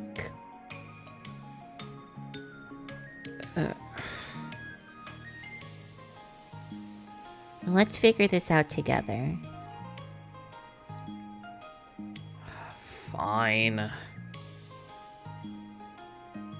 Only 'cause you're good at this stuff. Let's try and come up with a happy scene. Maybe that'll help us understand where your bad feelings are coming from. Well, I was happy the way things were before we had the conversation yesterday. What part of the conversation made you upset? Was it Yuri being mean about the manga?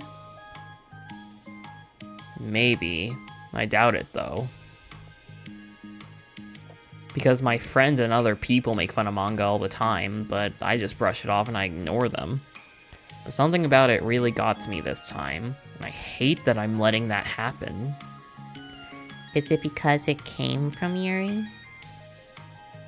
No, why would that matter? I mean... Well... Well... Maybe...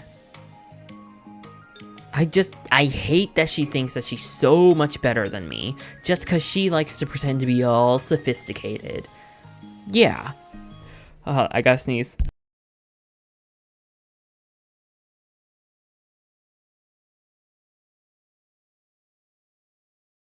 Whew, okay, sneeze. Over. Yeah, that's what it is. At least other people decide that they don't like me, or manga, or whatever. But Yuri acts like she's too good to even give it a chance. I'm sorry. Everyone deserves a chance. Yeah, exactly. Would you give Yuri's books a chance? After this, obviously not. Well, what about before this?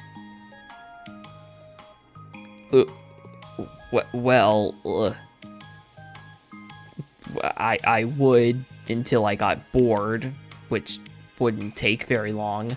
But if you actually keep an open mind, then it's not hard to realize that a story can be deep and meaningful without needing to be needlessly complicated. I see. But you know, I like Yuri's books. Yeah, but you like manga more, right? Sayori shakes her head. I like them both. I like them in different ways, but I like them both. I mean, the manga, it's really honest and fun and easy to just go with. And the fantasy has a lot to interpret and uncover. It's really rewarding to get some good quiet time together with it. But the most important thing is that both the manga and the fantasy are true to themselves. So I love them both. And I think that there's room for both of them to be in the same club together.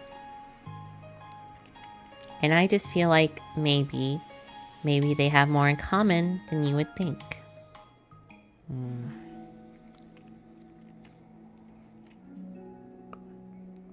How do you get along with everyone so well? I always get into fights with people. First it was with Monika when I was new at the club. Then it was with you, and now it's Yuri. And I'm always like, oh, that person's being such a jerk. And if they just realized that, then we could at least get along. But no one else has this problem.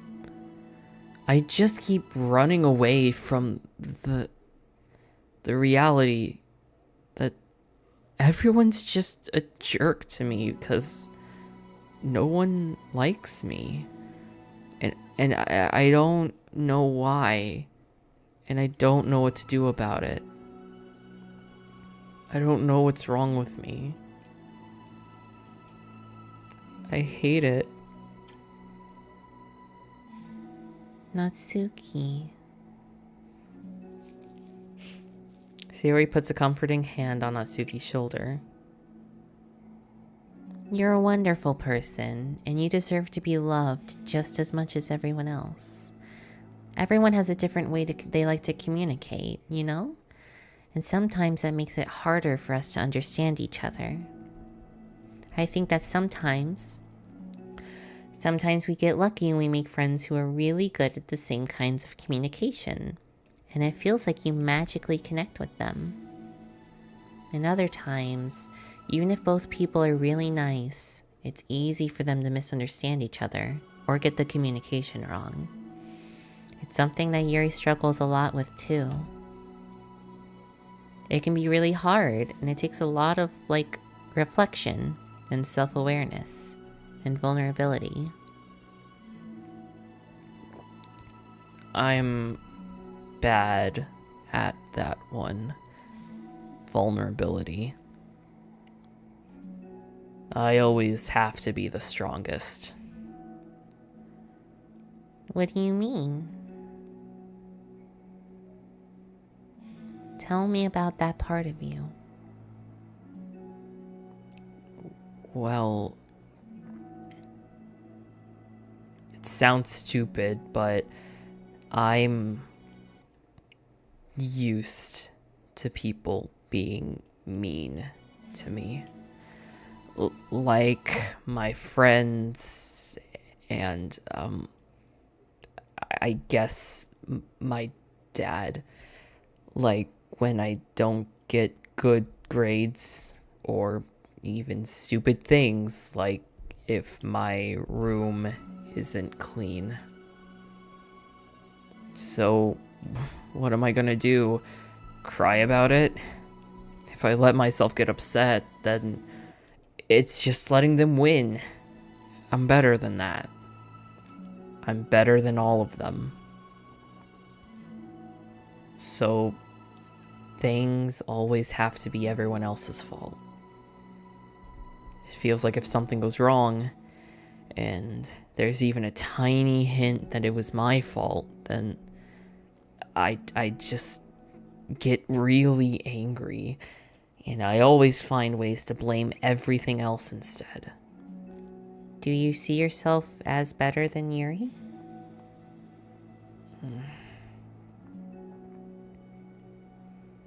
If I said that, well, then I would just really sound full of myself.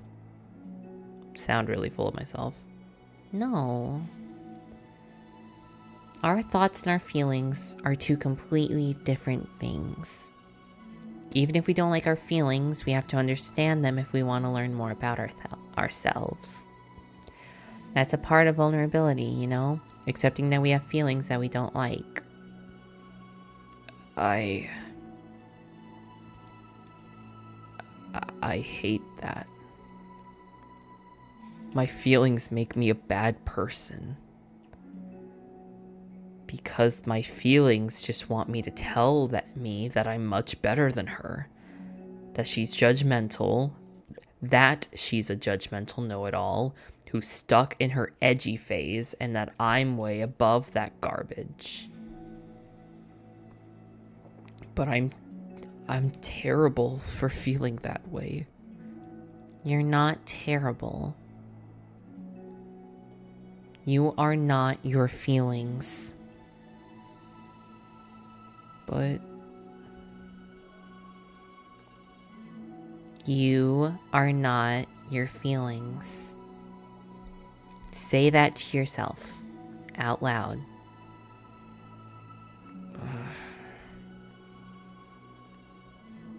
Fine. I am not my feelings. The way that I like to picture it is that those feelings are like your roommate. You live in the same house and you have to see each other every day. And even if you can ignore each other most of the time, you're gonna run into them. You are going to run into each other every now and again, and it's gonna make you feel like a little poop. So the other option is to get to know each other. You can communicate and learn from one another, and maybe even help each other change for the better. Does that help you understand?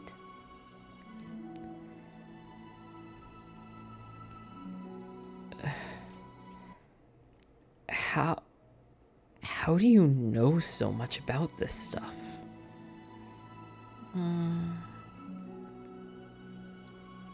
I just have a roommate that can be really hard to get along with, called depression. Depression? But you're like the happiest person I know. I'm not my feelings.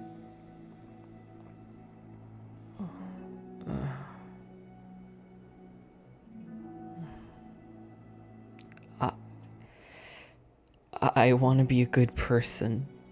Like you. Aw, you little sweetheart.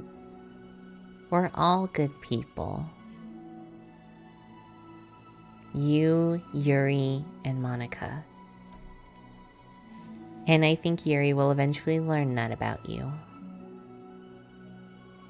Natsuki remains silent, feeling a little overwhelmed. Despite Yuri's kind reassurance, a complicated mixture of pain and sadness seems to fill her, as though flowing from a wound inside of her. Was it a result of her vulnerability? No, it wasn't as though she was inflicted.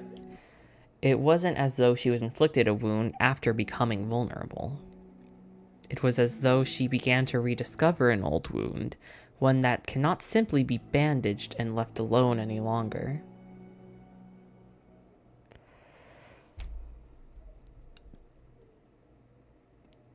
Wow. That scene, dude. I gotta stop for a second. That was so powerful. Oh my gosh, that was so powerful. That was so sweet. Oh, that was so sweet. I was so worried that at some point the conversation would get cut off because of someone coming in through the door. But I'm so glad it was a full scene. No one got interrupted. Everyone said what they wanted to say. Everything was said. I hate misunderstanding tropes and not being able to say everything you want to say, which a lot of media likes to do. The fact that you were able to just have a good, long, honest conversation literally means the world to me, more than you'll ever know. And again, my two favorite characters talking together, also awesome for me. I love Doki Doki. I was just a passive fan before because I liked the characters and I loved the horror. Now I'm just actually in love with the character writing and the story. These stories. I can actually full on say that I am a huge fan of Doki. Maybe not for the lore, but for the characters, definitely. I'm a sucker for good character writing. It's a part of the reason why I love the Amazing Digital Circus. I love being able to have great characters that can carry a story, you know. Okay. Let's refresh. Take a sip of my sparkling water. Let's get back into it. Yuri, what are you doing all the way over here? I was looking for you.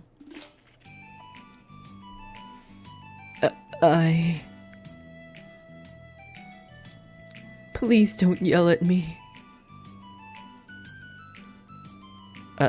Oh, I'm not going to yell at you. I just wanted to say that I'm sorry about what happened yesterday. It was unfair of me to put everyone on the spot like that. Next time, I won't try to just jump in and solve everyone's problems. I guess that's a bad habit of mine. You're not mad at me? I thought you were the one mad at me. I was so awful yesterday. Yuri curls up, recalling the details of the argument. I can't even have a normal conversation without saying something wrong and making everyone upset. Hold on, that's not what happened at all. Let's just talk about this, okay?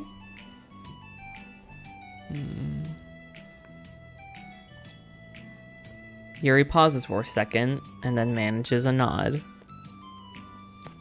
Monika takes a seat next to her on the staircase. I'm having a lot of negative thought patterns, and I can't get away from them. What kinds of negative thought patterns? Like, everyone hates me.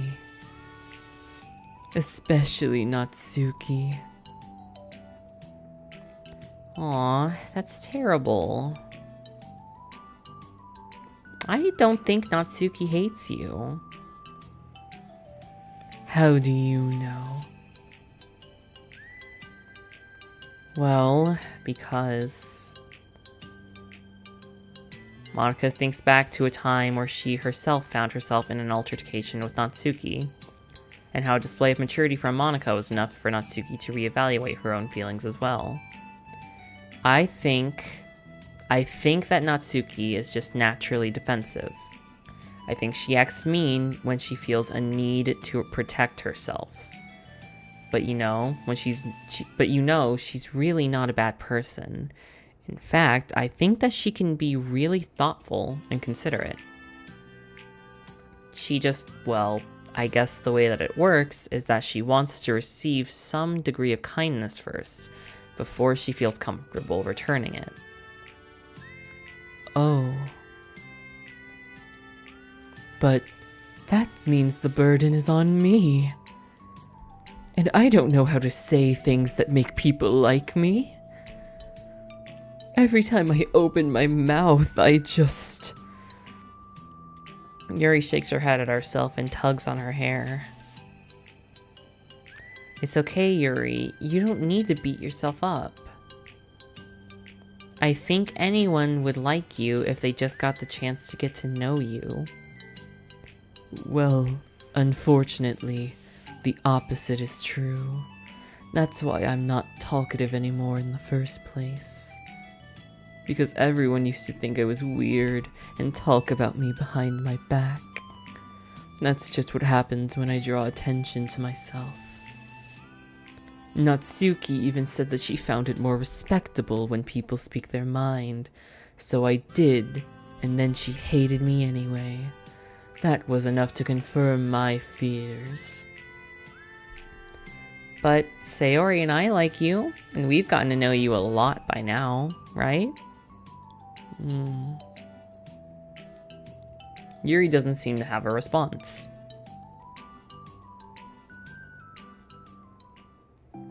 Hey, what do you think of Natsuki?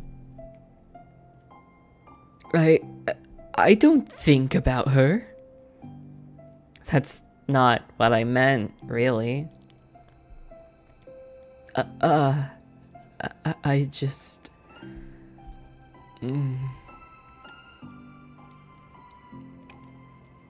I was just wondering if you had an opinion on her.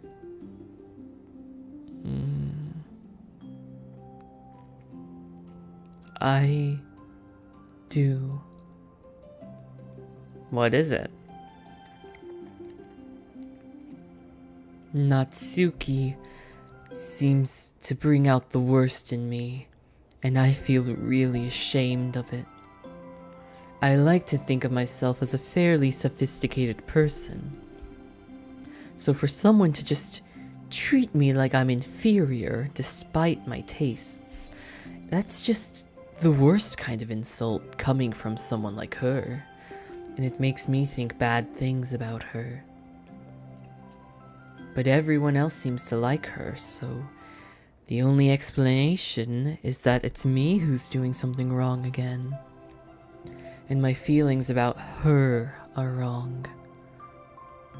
And I'm wrong to get upset over something so childish and inconsequential. No, Yuri. Feelings are never wrong.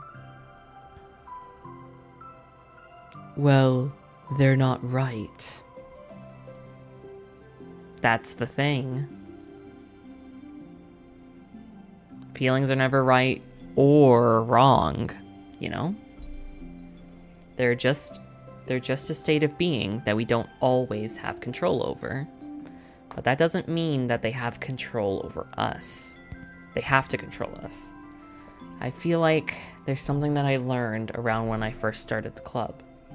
We can hate ourselves for feeling a certain way about things. Or we can, just acknowledge that they exist and try to understand them better. I could never be mad at you for just feeling a certain way. It's about how you handle them. And I think working through your feelings is a great opportunity for teamwork.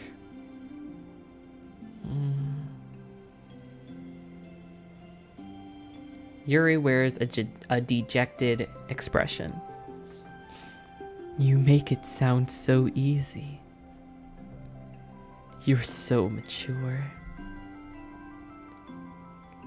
You're so good with people. I feel like such a child in comparison. Oh, Yuri. I'm far from perfect. Oh. I'm sorry, I tried to cut it off the best I could. I had a yawn, I'm so sorry. But these are learned skills. They didn't just come naturally to me either. It's really hard to, like, reflect on yourself and separate your feelings from your thoughts.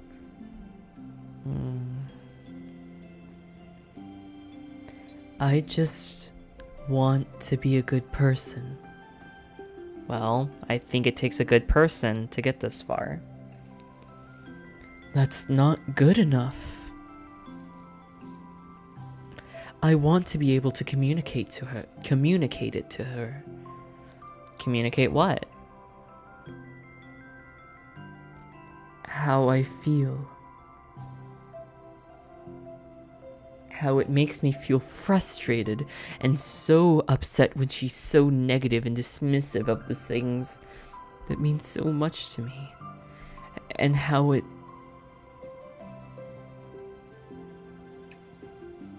reminds me of me. Because I know what it's like to feel misunderstood and angry at everyone. I know that's telling yourself you're better. I know that telling yourself you're better than everyone else is just a defense mechanism. We're just people. We're fragile and unstable. But I'm tired of that getting in the way. I can't stand it when the peace is disturbed like this. Yeah, you can't focus on your reading when the peace is disturbed, right? Because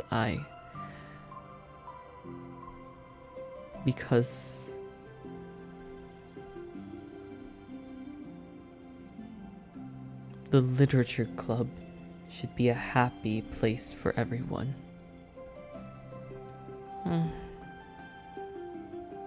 Monika looks at Yuri in adoration.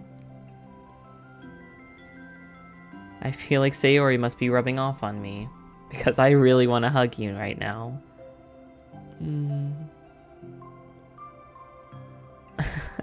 Sorry, I didn't mean to make you uncomfortable. No, I mean... Well, if you wanted to, then I really wouldn't mind, so... Monika pulls Yuri into a short embrace. You're so gentle. Hello, Neon. And I love when you communicate your feelings. I feel so lucky to get to see that side of you. And I'm sure Natsuki will too.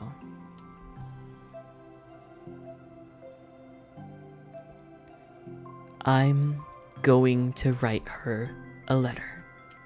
Oh, a letter? What a great idea. Just because I'm not good at talking, especially under pressure. I always let my feelings get the best of me, and I forget to say all the important things, and I say things I don't mean. Well, I think a letter would be wonderful. Welcome back, Fazbear. Such a nice way to communicate. Yuri's face hardens with determination. People don't naturally gravitate towards me like they do for you or Sayori. My personality just isn't suited for that. And I wouldn't want it to be.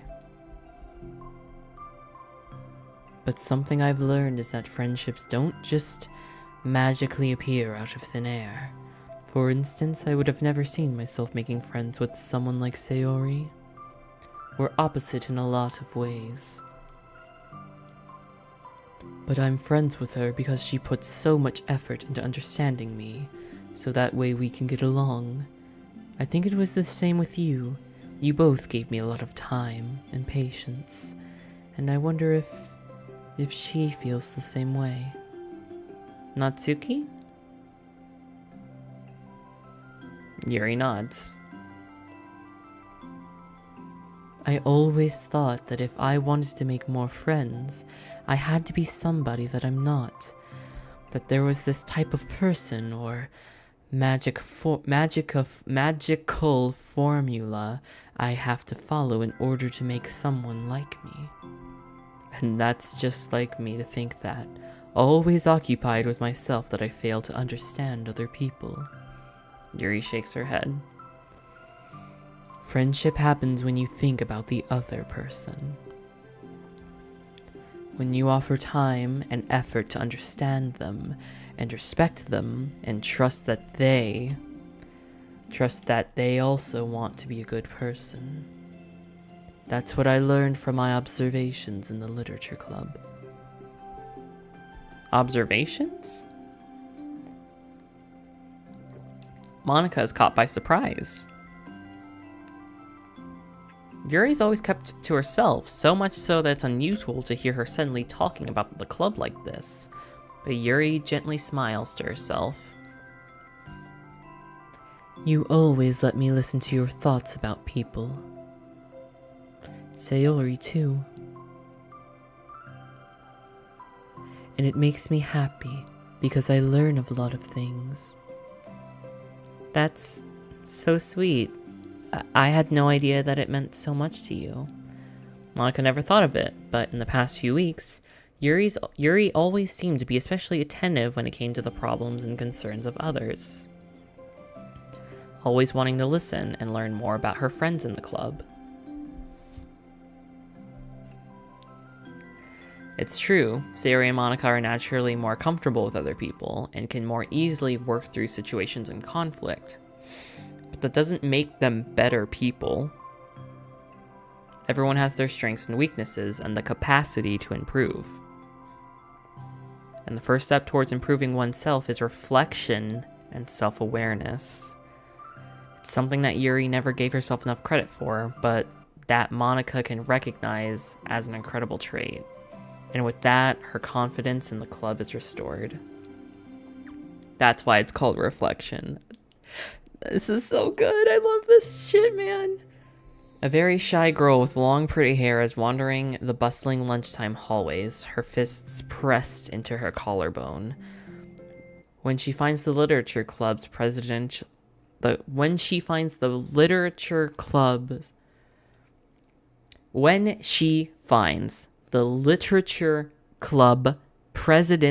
club room, I got it. She stands at the door, glancing all around her before peering inside. Wait, is this the flashback to her first day? Monika is sitting and chatting with a group of unknown friends. Yeah, as expected. This was a bad idea after all. No, this isn't a flashback. Suddenly, Monika glances over at the door, making the girl panic and duck out of sight. Before she can regain composure and decide for sure to leave, the classroom door gently opens. Yuri, what a surprise to see you during lunch. Yuri squeaks a response. Please help me. What? Is everything okay? Yuri shakes her head. I don't know how to write letters. Oh, thank goodness. I thought there was some kind of emergency. Monika briefly glances over at her shoulder at her other friends. Do you want some help? We can find an empty classroom or something. Is that okay? I feel bad from taking you away from your friends. It's totally fine, I promise. We really weren't doing anything. One sec. Monika trots back to the classroom, and says something like, I gotta go to her friends, and then grabs a pen from her desk before returning to Yuri. Okay, let's find somewhere quiet. Yuri nods and follows Monika as the two of them set off.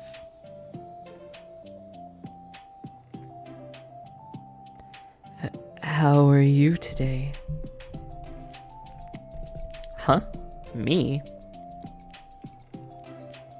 Well, yes. Oh gosh, sorry, I was just caught a little off guard. I'm doing well today, just tired. I never really seem to get enough sleep during the week. How come? Oh, I don't know. I think I'm just easily distracted. I get really sucked into things and I just start neglecting the time. Me too. I do that too.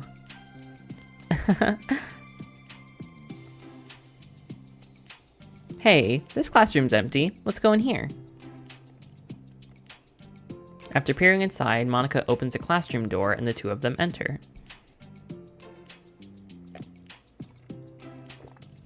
Yuri's moment of relaxation ends. She watches as Monika pulls two chairs up to the same desk and then obeys as Monika beckons her to take a seat. She stares down at the empty desk. You nervous? I don't want to do this. We don't have to. We can come up with something else. Yuri shakes her head. It's my chance to do something good. I need to take initiative. Gosh, you must be really determined. I know how hard it is for you to step outside your comfort zone. I'll be sure to encourage you. Yuri pushes through her anxiety and grabs a handful of lined paper from her notebook. Then she picks up her pen.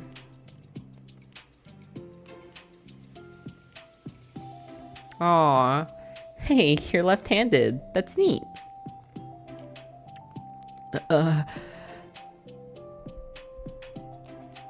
Yeah. Now you don't have to worry about bumping your arm. Monika playfully rubs her shoulder against Yuri's. Sorry, I'm just being silly, I guess.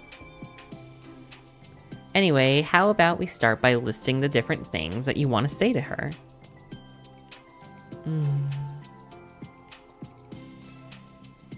Yuri thinks.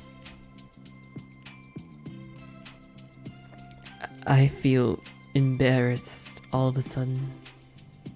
Oh, it's okay. How about some of the things that you said to me yesterday? But... never mind. I guess I'll try. Yuri thinks for a moment longer, her tension evident. Then she writes the word reflection. This is about my reflection on our behavior. The key question is why we act like this towards each other. Okay, hold on. I really need to buckle down. The key question is why we act like this towards each other, but have been able to separately be friends with Sayori and Monika. That's me. Yes, it is. So... Yuri thinks. I've been able to befriend the two of you because you've taken the time to understand my needs and respect my interests.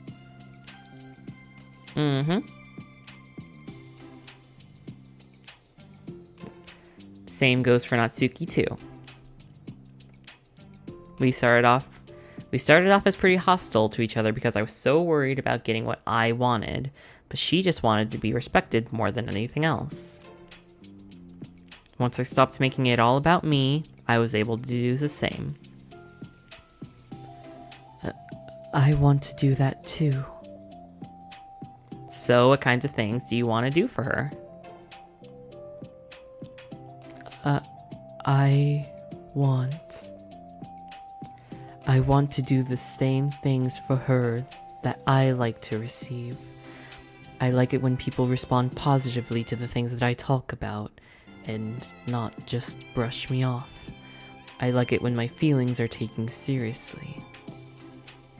And I like it when you and Sayori trust that I want to be a good person, even when I'm not doing a good job at it. Let's write those things down. Okay. Yuri writes some things down. I think that the most important thing to remember is that Natsuki's feeling vulnerable. So we should make sure that the letter puts her first. It's hard when you're feeling hurt, but it never helps to just tell someone all the things that they're doing wrong. I think first you have to try to make sure that they know that you're ready to respect them and to listen to them, and admit the things that you feel that you could do better. Then finally, you ask what you would like in return. How does that sound for the structure? It could be 3 paragraphs, 1 for each of those points. I like that. See, she is the best person for this. Monika is. She was in the debate club, so she knows how to reach people. It actually makes a lot of sense why she would know how to write well in these circumstances. She knows, she's just good with ethos, like pathos, and the other fucking one. I always forget the third one. It just makes sense for her. She's for the debate club. She was the leader of it.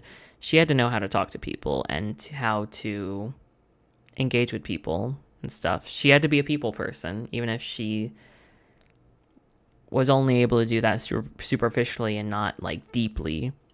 So it makes sense that for her in this specific instance, she would be able to use some of those like things that she picked up on how to do this in the most smooth way possible. It's just very nice where you can tell why a person is like the way that they are.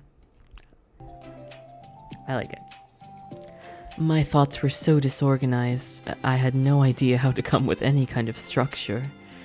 You're so amazing at these things. Oh, stop. You've done so much more than I have, you know? You spend so much time reflecting and being so open-minded. That's the hardest thing for anyone to do. All I'm doing is helping you put that on a piece of paper. So I think that you're the amazing one.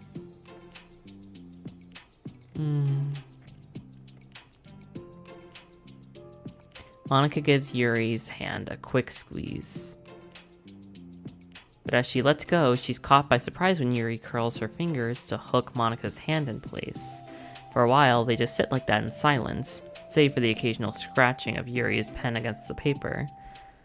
Yesterday, you told me something that I've been thinking about a lot. What was that?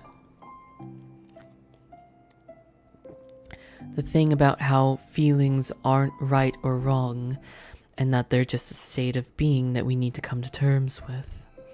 It made me think about how a person's behavior isn't always how a person's behavior isn't always just how they decide to be. It's also made up of their past experiences and their insecurities. I think that helps me see other people as actual people, rather than just insignificant side characters who are out to get me somehow. Is that how you felt about Natsuki?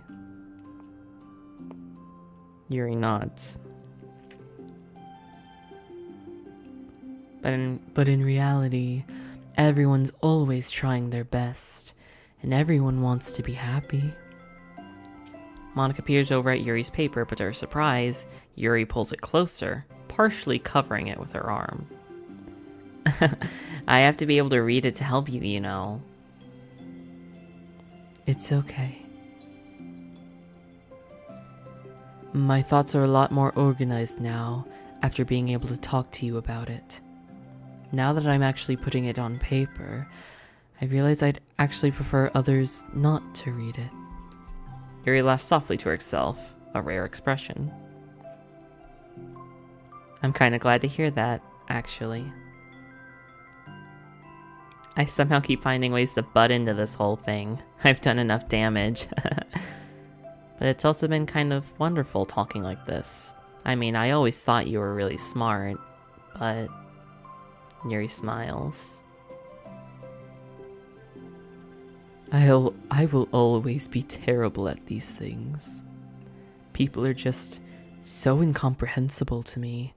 I'll never get the hang of being one.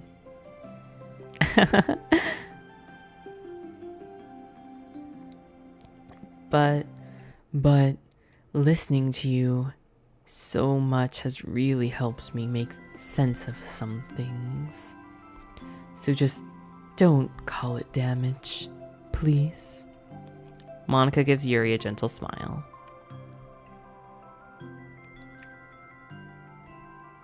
I can't believe I came to this club looking for fantasy geeks, and all I caught was some real friends who value me.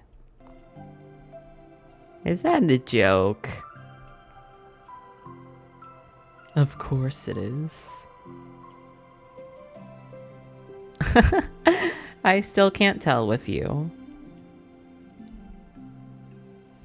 Sorry.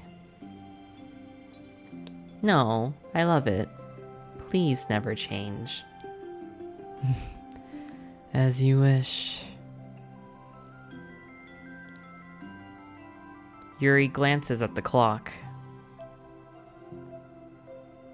We're almost out of time. Will you be able to finish? Before the end of the day, probably. But I don't want to come to the club the same day that Natsuki reads it. I'm too shy. I can give it to her instead, if you'd like. Yuri nods. As long as you promise not to read it. Of course, I promise. Thank you. Yuri exhales, and the two stand up. I'll message you when it's ready. Monika nods. Good luck, and I'm here if you need me. Yuri returns a nod, and the two depart.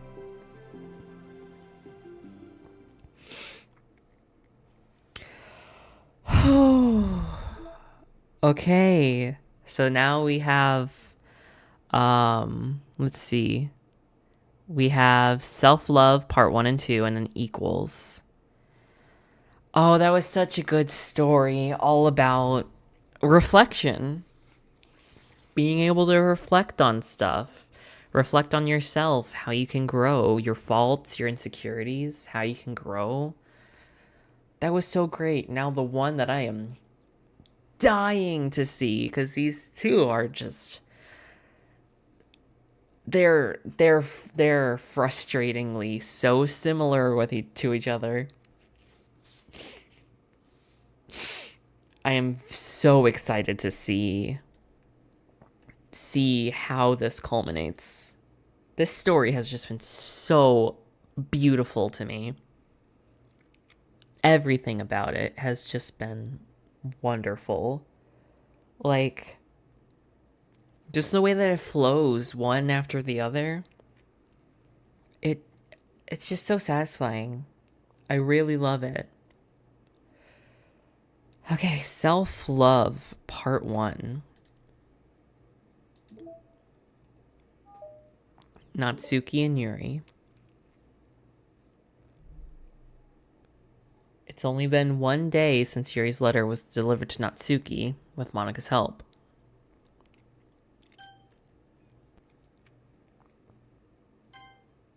Because Yuri chose not to attend the club meeting that day, she and Natsuki haven't faced each other since. Although it's only lunchtime, Yuri finds herself anxiously counting down the hours until she will need to face the outcome of her efforts, whether good or bad. And because of the passing by of students was making her feel even more anxious, Yuri picked out the most secluded spot that she could find to spend her lunch. Because this staircase is under maintenance, no student would have any reason for coming here. It's such a relaxing feeling to have a moment of solitude in the middle of a frantic school day.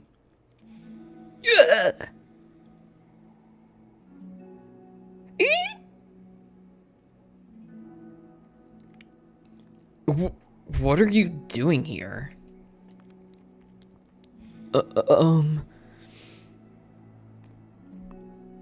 I just...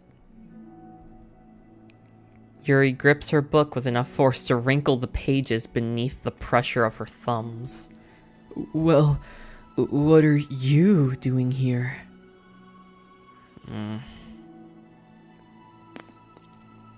I just came to get a drink from the vending machine. The other one's out of the drink I like. Yuri notices Natsuki fidgeting with a few coins between her fingers. She nods, avoiding eye contact. Natsuki, also looking away, shuffles over to the vending machine. It's so quiet that every one of her movements seems to reverberate through the entire stairwell. After far too long, she finally receives her beverage, which she then fidgets in place of the coins. It's some kind of iced tea. But instead of leaving right away, Natsuki just stands in place. She glances all around her. It's, like, way too quiet back here. It's creepy. I mean... That's not what I really meant, really. I mean, it's totally cool if it's your thing, or whatever. Like, I could see how it suits you, so... Not because I think you're creepy or something. I didn't mean that either. You know, I'm just gonna stop talking. That seems like a good idea. She's really trying. It's okay. Everything is okay. Yuri finds herself attempting some words of comfort after hearing Natsuki stammer herself into dejection. Seemingly in response, Natsuki approaches the base of the staircase and hesitantly sits herself down near Yuri. Well, I can leave if you want. Yuri shakes her head. Natsuki twists the cap off of her drink and takes a sip. Despite receiving Yuri's general permission, Natsuki doesn't really doesn't say anything more. Yuri continues to read, or at least pretends to. And the two just sit there for a long time. The tension seems to fade a little bit as time passes. Even without words, this seems to at least mean something, though it's not clear what that may be. Lunch ends more quickly than expected. Natsuki is the first to stand up with her empty drink bottle. Are you coming today? To the club? Yuri nods. I'm sorry for being so awkward. I'm really bad at talking about this stuff. I just can't for some reason. I don't know why. But I want to. eventually. There's no rush. I promise.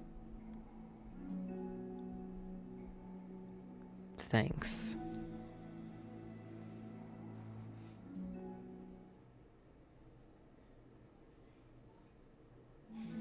It's the next day.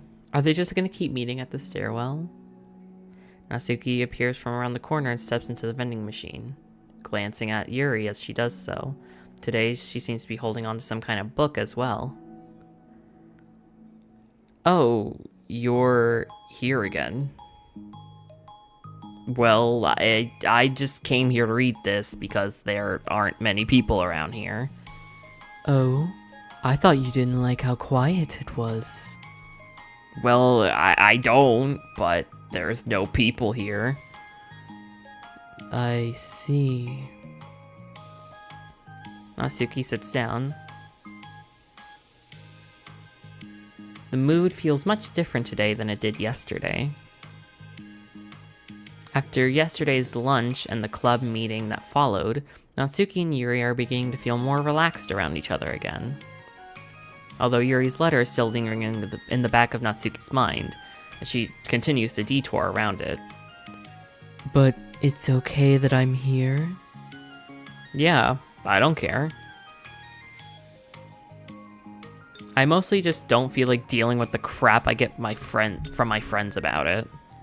Especially since, like, they all just assumed I stopped reading manga after I joined the literature club. Not that I'm trying to hide it from them exactly. But I just don't want it to come up again now, after I waited so long for this new volume to come out. Literally months at this point. You don't have any other friends that are into manga? Not unless my online friends count. And Sayori, I mean, that's different because she's not into it. She just likes it. You know what I mean? Mm-hmm. Honestly, you're lucky that the books that you're into are... Okay. Honestly, you're lucky that the books that you're into just look like books, so you don't have to feel like everyone's constantly judging you by what you're reading. That would be so awful. Especially since I already hate attention so much. Well, that's a good thing I have thick skin, I guess. By the way, I would totally recommend finding some friends online if you haven't already. If you're like me and, you don't have anyone to share your hobbies with. Oh, I have some online friends. Since middle school, actually. I was especially desperate back then. It's somehow embarrassing to reminisce about those days. Sometimes, I feel like the me from a few years ago would have... Sorry, I had to burp for a sec. Sometimes I feel like the me from a few years ago would have benefited from a good smack across the face. Oh, whatever. We were all just a bunch of stupid kids back then anyway.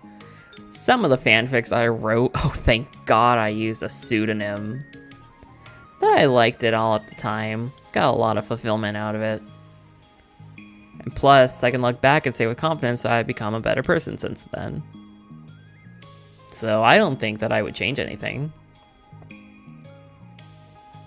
I wonder if a few years ago from now, we'll think about the same thing about our current selves.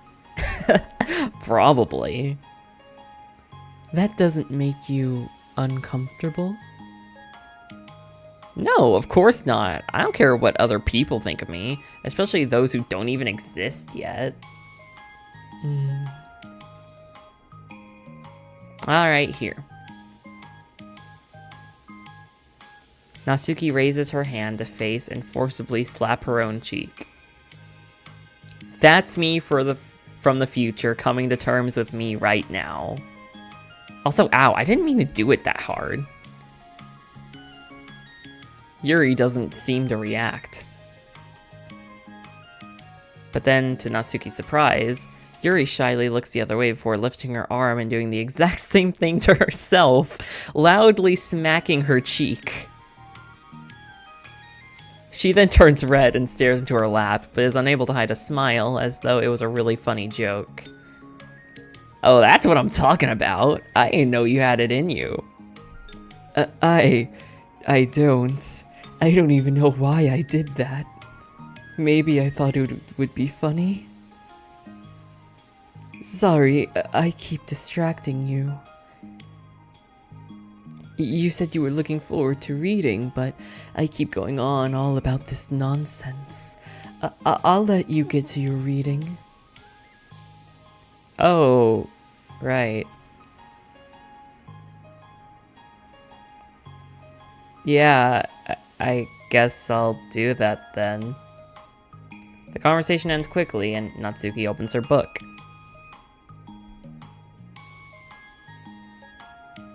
The two read silently for the remainder of the lunch hour.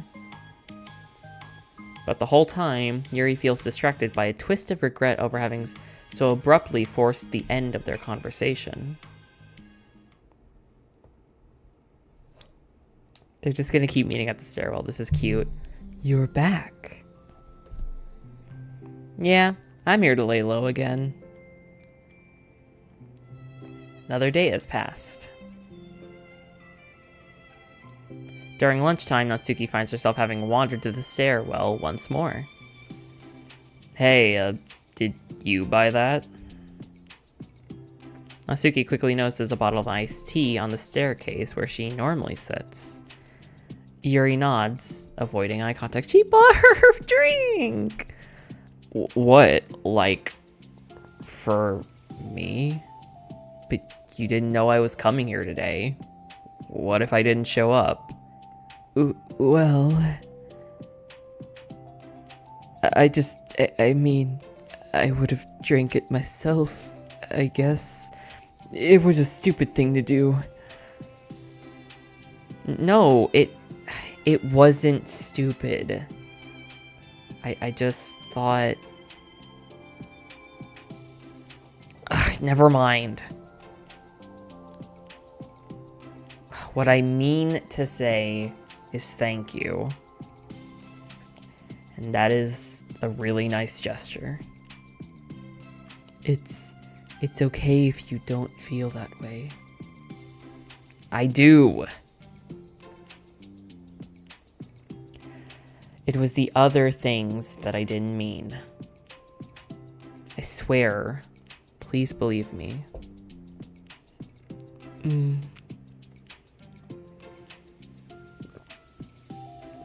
Yuri pauses, then nods.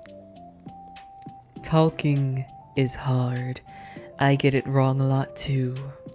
So I believe you. Natsuki exhales in relief. She then sits down next to Yuri and takes a drink. Knowing Yuri, she was probably overthinking it so much that Natsuki's tepid response filled her with self-doubt. I'll do something nice for you next time. But please don't feel obligated. I want to. I want to do nice things too. Okay. Thank you. You can thank me after I figure out how to do something nice. I'll do it then, too. Natsuki sighs.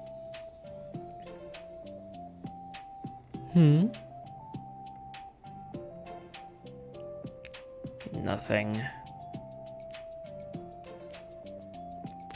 It just reminds me of how I haven't really been getting along with my friends lately. Is that why you've been coming here? Well, no, not exactly. I haven't been avoiding them on purpose or anything. They're just other things that I'd rather be doing during lunch lately. I like being around them when we're all just having fun, but they also just can't take anything seriously. So when I'm, I don't know, feeling serious, then their attitudes just really get on my nerves. It's only gotten worse ever since I joined the literature club. How come? I don't know. I feel like I used to be really good with just putting up with it, because it would be so stupid to cause drama over a joke I didn't like or something. But I have a hard time of doing that lately. But it's my fault for being overly sensitive. If I have a problem, I'm not gonna demand everyone around me to change. But... yeah, I know. Monika and Sayori don't really agree with that kind of thing.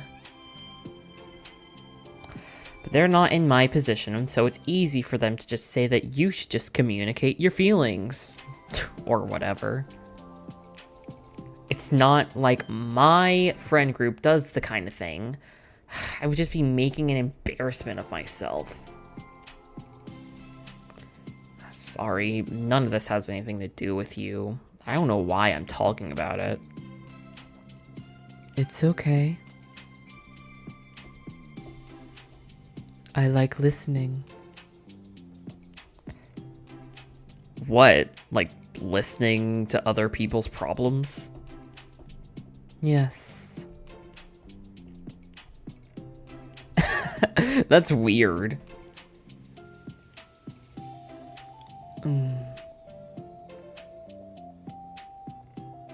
Sorry. I just like learning about people. Do you think it's weird? No, that's not weird. I probably just misunderstood, so I don't know. Does that mean I should keep going? If you'd like. Okay. Well, I don't really know what to talk about now. What are some things that you like about your friends? A lot of things. I mean, they're really fun to hang out with, you know, like after school and on the weekends. And, they really like my baking. And it's fun to complain about school together. It's superficial and they use you. They make me laugh a lot, and we have a lot of good memories and inside jokes. Oh. I'm bad at a lot of those things. So? Are all of those things important to you? Well, I mean, kind of, but they're not things that I need to get out of everybody. Everyone in the club is really different from that, but I'm still friends with them too. Well, Sayori really likes your baking. And she makes you laugh.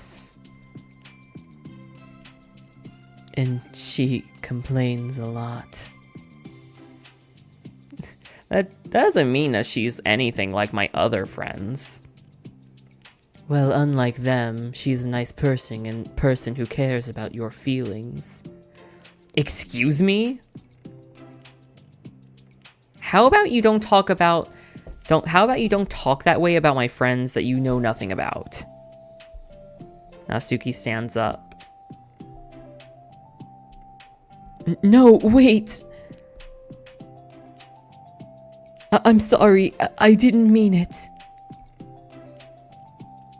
I don't want to say something bad. Please, don't leave.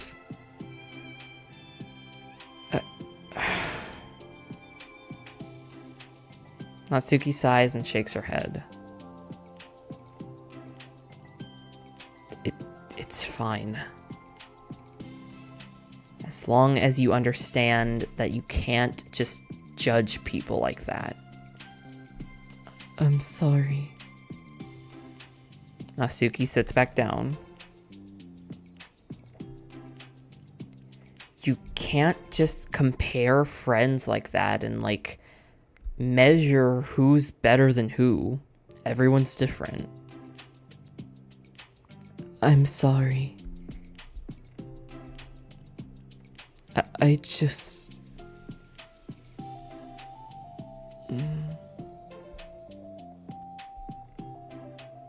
I just don't like people who want to hurt you.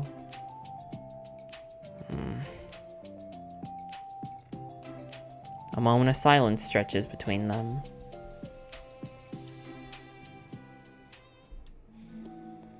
They don't want to hurt me.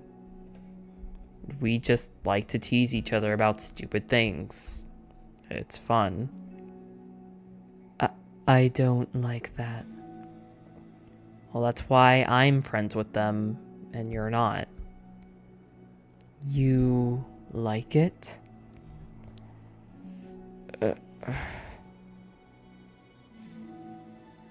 Just don't worry so much about me. It's not worth it. I'm sorry.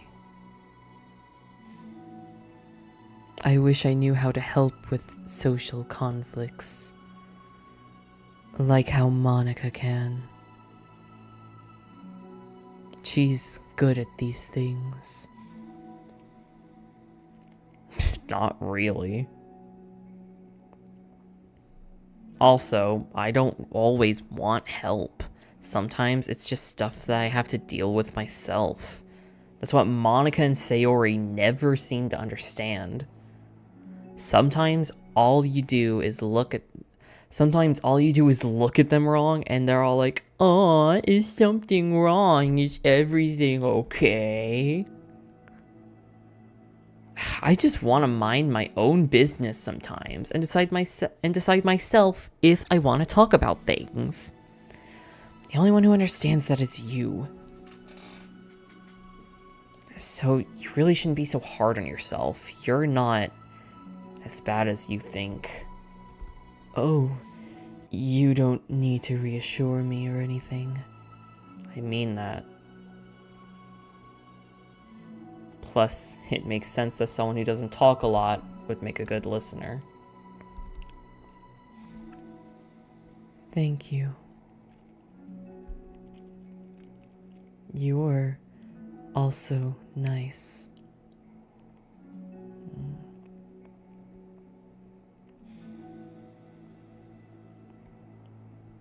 It's really hard for me.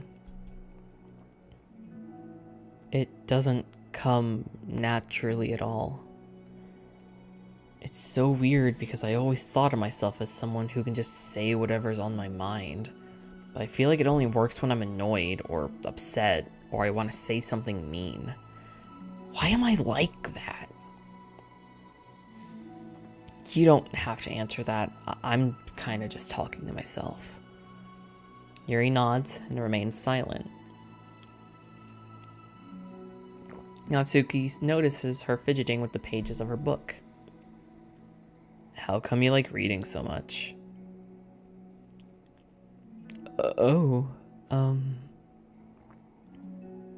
Well, a lot of reasons. But I just get sucked into it so easily. It's so immersive, like I want to be a part of it. I think there are a lot of things about people in real life that make me so uncomfortable and frustrated, especially when it comes to following social conventions and group interactions. I just don't really understand it, and I have no real desire to participate. But it's different with books. It feels like I always want to be around the characters. I feel such a strong emotional connection with them in ways that I've never felt with real people. So in that way, it can sometimes feel more real than real life. Really? It's really that hard for you to be around people, like, all the time? Fairly often, especially in group settings, when people are making all kinds of conversation, saying jokes and all that. I don't know what to do, and I just disengage. Oh. That doesn't get lonely? I don't think so. I can still enjoy spending time with people one-on-one, and I have my online friends too, of course. Do you ever wish that you could be friends with the characters in your books? All the time. Sometimes so badly that it makes my heart ache. Yeah. Me too. Really? Mm-hmm. A lot.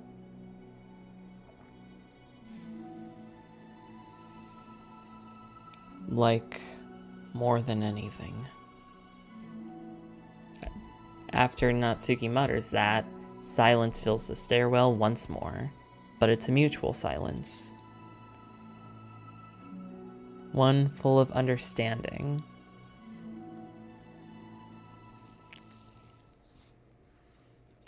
Oh my gosh! No! I want more! Oh my gosh. I actually... Oh. Oh, what's this comment I see? I think a lot of drama could be avoided if Natsuki understood early on that Yuri doesn't see people as sentient creatures with the same emotions she does. Yuri only knows Yuri only knows how people behave in literature and therefore expects the behaviors to be patterned in real life encounters. She assumed things with Natsuki's friends because she's used to assuming important details that are mentioned directly in the text. In their words, Yuri thinks by the book. Huh. That's actually kind of clever. I never really thought about that. Yeah, someone who spends all her time so deep into literature, it would kind of make sense that she would view things like that. Huh. Oh man, I'm so invested. I need to go like right into it. I'm loving this. Two people just having a conversation and getting out all their baggage, understanding each other just fills me with just this like overwhelming sense of just like satisfaction that is just amazing. I love that. I love this. This is so satisfying after so long. To see everything like coming together, getting resolved, honesty, full communication, no misunderstandings, just honest conversation, hearing each other out. I love that shit. It's something that I value so strongly, especially in like a relationship. It's so great. Hey.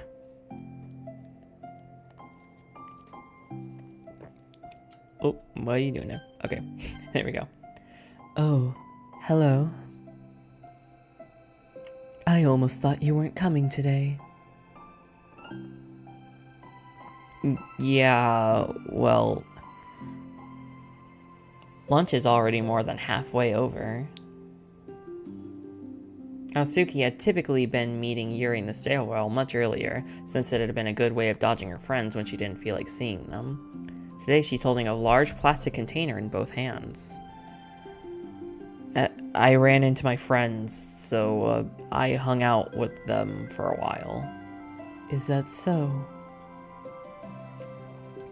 Yeah. I was in a good mood today, so I figured I hadn't seen him in a while, which I had come up with an excuse for, but I planned for that. Plus, I have way more of these than I know what to do with, so I figured I'd share some of these with you. As she sits down, Natsuki opens the lid of her container. You made cupcakes. You know it. It's been a while at this point, so I figured it was about time again. You can take one if you want. Yuri takes a cupcake and carefully twists it between her fingers.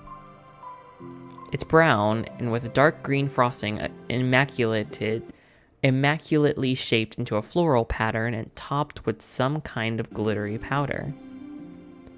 How pretty. I just ate, so I may not be able to finish it. Are they for the club? Yeah, I guess so. I didn't really think about it. I just made them. I just thought that because green is Monika's favorite color, right? Well, yeah, but that's not really. Yuri takes a small bite. This is green tea flavored. Oh my gosh, she made the cupcakes for Yuri! She made the cupcakes for Yuri! She said she wanted to do something nice for her. Oh my gosh. That's actually so sweet. That's actually so sweet. Oh, I love green tea. Oh, do you? It was just a random idea I wanted to try, so...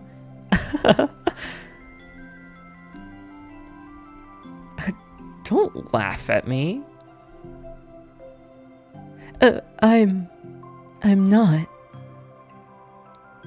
I just felt happy. Oh, sorry. Usually when... Never mind. What I mean is that I'm glad. I'm sorry for saying dumb things again.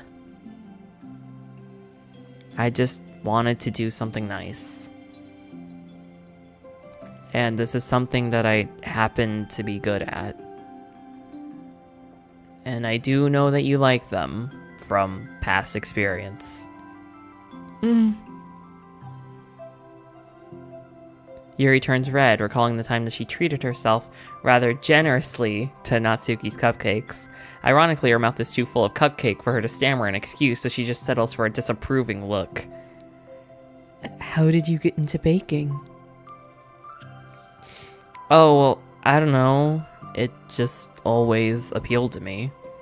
Well, a few years ago, I read this one manga with a lot of baking, so I just got super into it a while. I was probably making stuff almost every day. But something that I always knew I liked anyway. It's like baking is like art, but when you get good at it, it gets more delicious too. I'm struggling to imagine myself putting my heart into something so artistic, knowing that it would just be eaten afterwards. Yeah, maybe you're too practical for it. I think I prefer to be on the receiving end. Well, that's my other favorite part about it too. It's something that I can do that makes a lot of people happy, like unconditionally. Everyone is always so thankful, and it's in that moment where you get to be like the bringer of joy. I don't know, it just makes me feel valued. Yeah, I guess that. So were you able to make up with your friends today? Well, there wasn't really anything to make up with them about. We weren't, like, fighting or anything. You weren't? Maybe I misunderstood. I mean, it only turns into a fight if I lose my cool, and that's just unnecessary drama. It only makes things worse. So, they're not going to stop. I mean, it only happens sometimes anyway. It's just the way that they are. I'm the only one who ever has a problem with it. It's not worth it. Especially since I have to go. I have some. Especially since I have somewhere to go now when I don't feel like hanging out with them. Oh. I see. The cupcake's empty foil wrapper audibly crinkles as Yuri clenches a fist. I'm glad that the situation is resolved. And that you don't have to avoid them anymore. Yeah. Me too.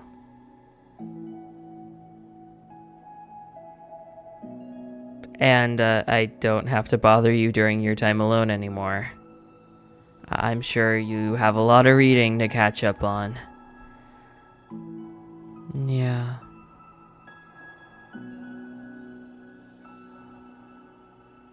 I know that the cupcakes are basically nothing compared to the stuff that you've done for me, but it's the best that I can do. So you can just have the rest of them. Natsuki grabs the box and slides it over to Yuri's feet. Hello, Vermided. Welcome to the stream. Thank you so much for coming tonight. Enjoy your stay. Yuri stares at the box. Then she shakes her head and slides them back. You should save some of them for your other friends. But I made them for you.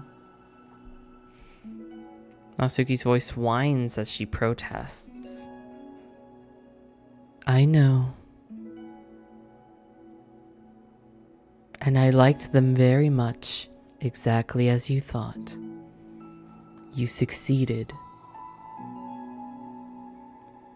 But I know that you care about making your other friends happy too. And if this is the way that you know how to make that happen, then I'm not going to take that away from you. No, they were for making you happy. You make me happy. You're worth more than cupcakes to some people. That is why they want to spend time with you and be your friend.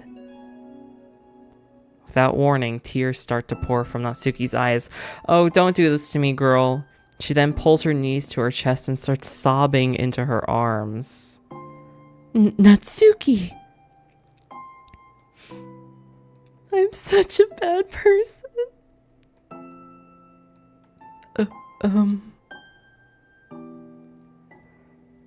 Yuri stammers, feeling panicked. I didn't mean to say something bad. Natsuki shakes her head and wipes her eyes. You didn't.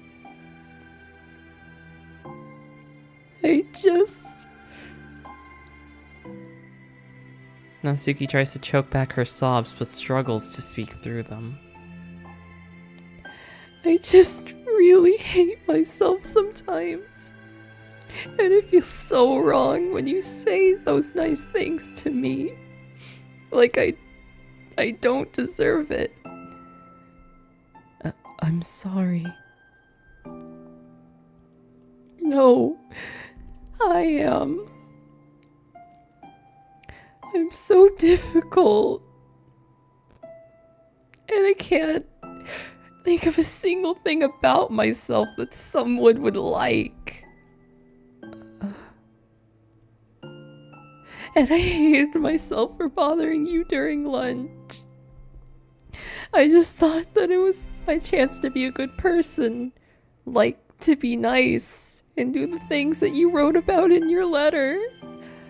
I knew if I tried in the club, Sayori and Monika would be super annoying and make a huge deal out of it.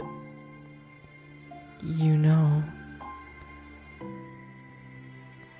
I think a lot of those negative things too, about myself. I never feel like a good person. I always scrutinize everything I say, and I later feel like I said all of the wrong things. And I just spent so much time thinking about myself, hating myself, and feeling like everyone else must hate me too. So, I understand some of that through my own experience. And that's why I wanted to write the letter and express my feelings. It pained me to see those things in someone else that I saw in myself. Natsuki sniffles. Yuri rustles through her bag and pulls out some tissues, and then hands them to Natsuki. Monika told me that it takes a good person to reflect on these things. The desire to improve yourself, that makes you a good person, so don't worry so much. Also, there are things about you that people would like, so... Like what?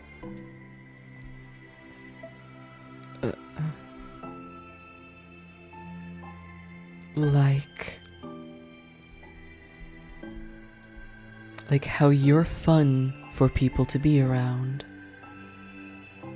And you're not shy, and you know how to make people laugh. And you're very passionate about things, and you know how to take the lead. And you care a lot about other people. And just a lot of things. Oh.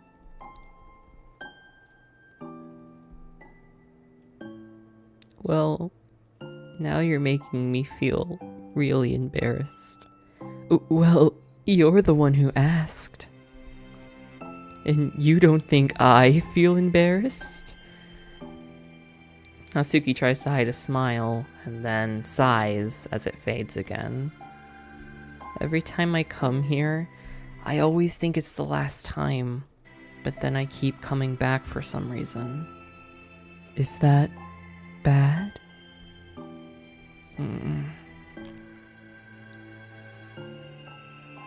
Just really confusing. I mean, my friends and I go way back, so ditching them all the time feels like, I don't know. Feels like what? Natsuki's voice gets quiet.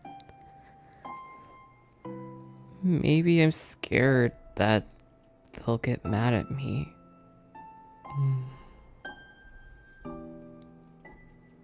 I really don't know what to do. She pauses, and Yuri stares into the distance, tracing her eyes along the patterns of the floor tiles while she thinks to herself. What would you do, hypothetically, if your friends were happy for you instead of mad at you? Happy for what? Happy that your club is making you happy. Well, that's just not a fair hypothetical. Natsuki says that, but with a little confidence in her voice. I always told myself that I don't rely on the approval of others to be happy. And I still feel that way, but I'm spending time with people who put me down whenever I don't have their approval. That's probably what's making me feel so confused.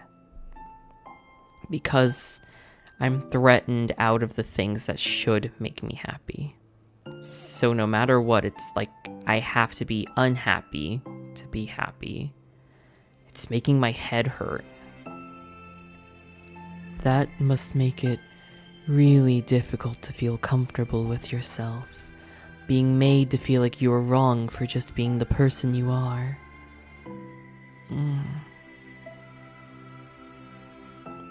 It really goes against everything I believe in, doesn't it?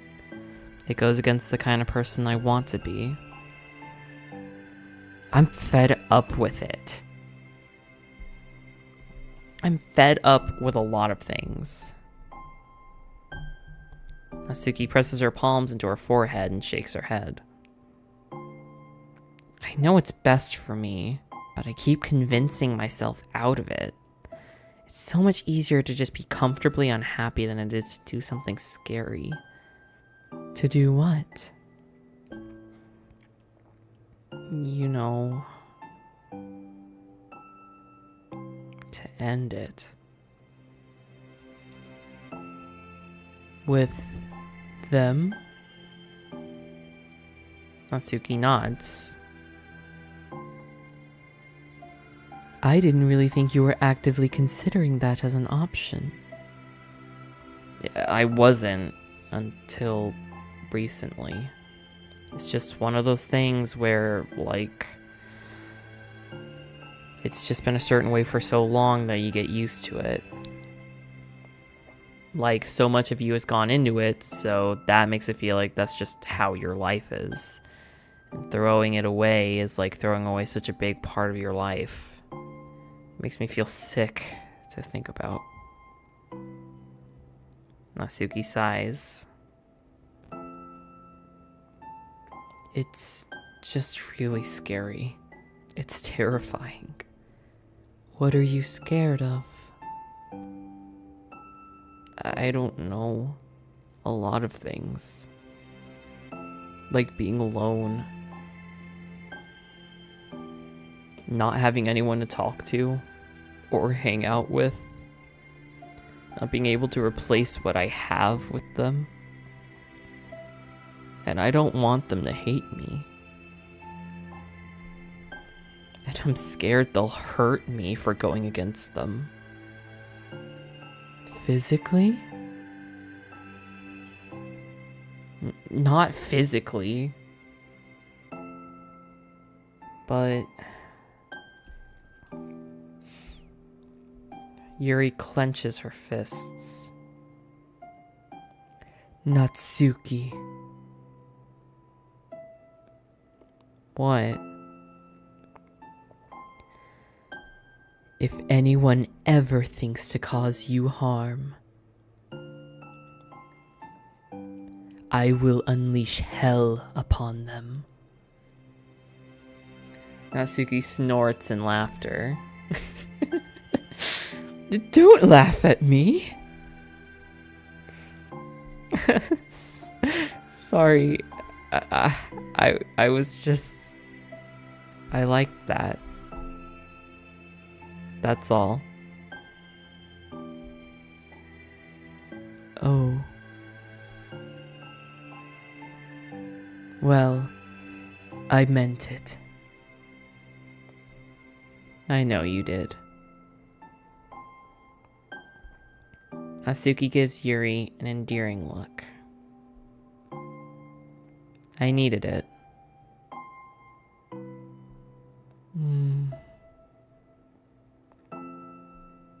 As the conversation lapses, Natsuki once again slides her box of cupcakes over to Yuri. Just take them, okay? I don't want other people to have them anymore. Are you sure? Natsuki nods. I'm sure. I will then. I'll enjoy them. Natsuki looks away, but a feeling of warmth spreads through her. She's holding on to that feeling, knowing it will give her courage. Oh boy. Ah, you're the first here today.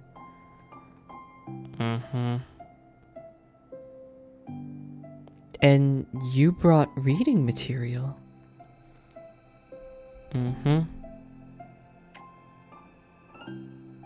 Natsuki's sitting in her usual spot, this time holding a volume of manga, while her lunch sits beside her.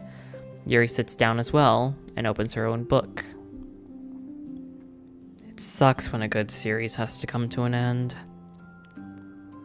Like, it's such a big part of your life, and then there's just one day where there's nothing left. It makes you feel so empty. Unfortunately, I am about to experience that myself. I'm on the last book of this series. That sucks. But there's also something satisfying about letting a story conclude. Oh, don't shut up. This is like the last one besides the bonus episode. Letting a story conclude. I don't know if I'd want it to go on forever. Maybe. But there are some things that I wish I could. On the other hand, have you ever read something that overstayed its welcome? Yeah, definitely. I can think of at least one thing that I've read that got pretty unbearable like halfway through, and then the ending sucked. So, it sucks when something good has to end, but it also sucks when they just keep inventing more plot until you don't like it anymore. Guess that sucks either way.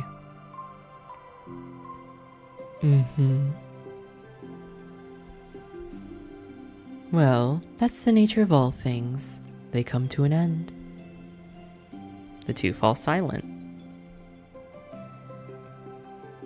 They slowly eat while making their way through their respective reading material.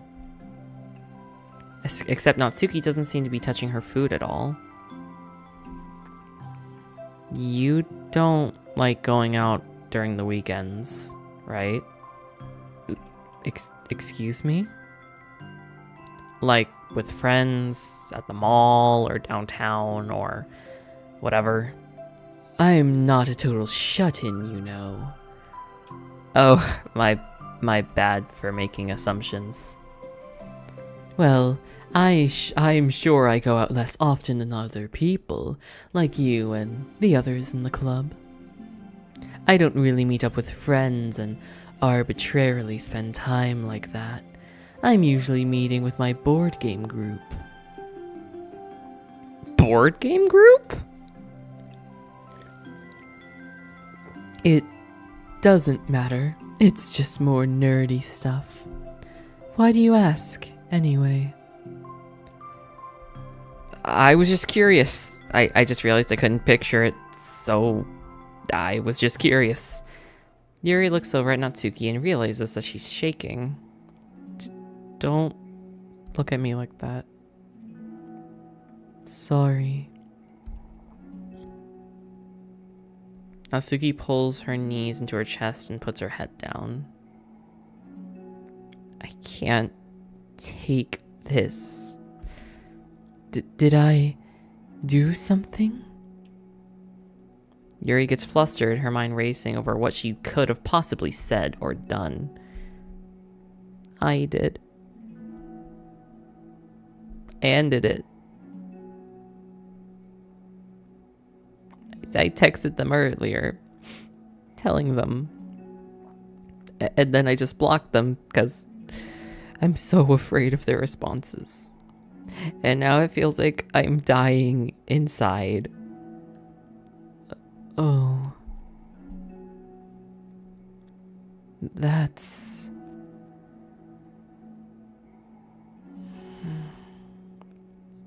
I'm sorry. Totally unsure of what to do, Yuri can barely find any words of support to offer. Meanwhile, the sound of Natsuki's unusually hard breathing fills the air. Then she speaks again, barely above a whisper. Help me. I feel sick and I want to hit my head against things. Please help. I can't take this. You may be having a panic attack. With that realization, Yuri's demeanor suddenly changes. I have experience with this, so I'll help you through it, okay?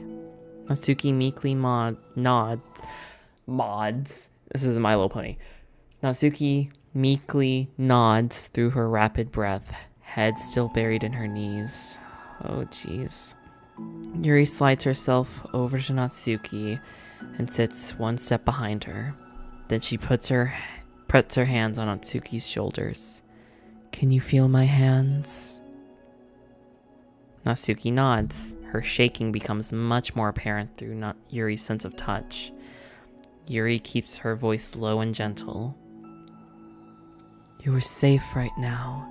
You're in a good and safe space where nothing can hurt you. Natsuki nods once more. Although Yuri is only touching Natsuki's shoulders, she can practically feel her racing pulse through the base of her neck. We'll do a breathing exercise together. All you have to do is listen to my breaths and breathe along with me. Let's breathe in now. Yuri takes a deep, slow breath. Beneath her hands, she feels Natsuki's shoulders rise as Natsuki takes a breath of her own, trying to mimic Yuri. They exhale together, although Natsuki's breath shakes on its way out. That's good. Let's keep going. Yuri breathes in once more. Natsuki joins her. They continue like that for a few more cycles while Yuri closely monitors. Eventually, Yuri feels Natsuki's... oh my gosh, I flipped. Bleh. Eventually, Yuri feels Natsuki's... There's no plural.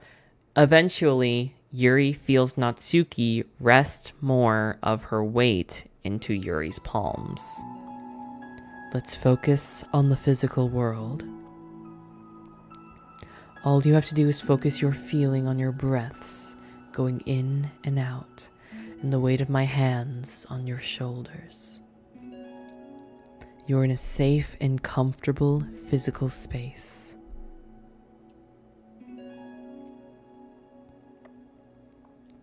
Minutes pass in silence. By now, the worst of it has passed, but Yuri is determined not to move away until Natsuki prompts her to. Meanwhile, Natsuki has lifted her head off her knees and her breathing has mostly steadied. Then she takes a deep final breath and slowly pulls herself to her feet, causing Yuri to let go. She stretches her arms. I'm sorry. I didn't mean to freak out. I don't know what my deal is. You don't have to apologize. This must be enormously stressful for you. Is that going to keep happening? It may, or it may not. We can take measures to prevent it in the future, but I think it will naturally get better over time. Natsuki motions to sit back down again, so Yuri moves over. Yuri turns away to pick up her open book from the dusty floor, which she had hastily set down earlier. She brushes the dust off the cover. I don't think I could have gotten through that alone. You're not alone. Feeling shy again, Yuri speaks into her own lap. From now on, you don't have to do anything alone. As she says that, Yuri tenses up. It's rare for her to so openly share her thoughts. But something about Natsuki, of all people, makes it feel so much more natural to do so. Perhaps because, like Yuri, Natsuki's so timid and uncertain of herself. Natsuki does such a good job at hiding that it's taken a long time for... Natsuki does such a good job at hiding it that it's taken a long time for Yuri to finally realize it. And because of that, Yuri is able to deliver the reassurance that she herself would have wanted, demonstrating that you deserve the love of others. If you can accept that for the first time, then perhaps you can begin your tumultuous journey of learning to love yourself. Oh, do you really mean that? You're probably gonna regret saying that if you do. How so? Because I'm probably gonna have a lot of free time during the weekends from now on. So you're giving me permission to be as annoying as I want and drag you around to a lot of places. I see. But you already said it, so you can't take it back now. Well, I suppose I have no choice but to take responsibility for that then.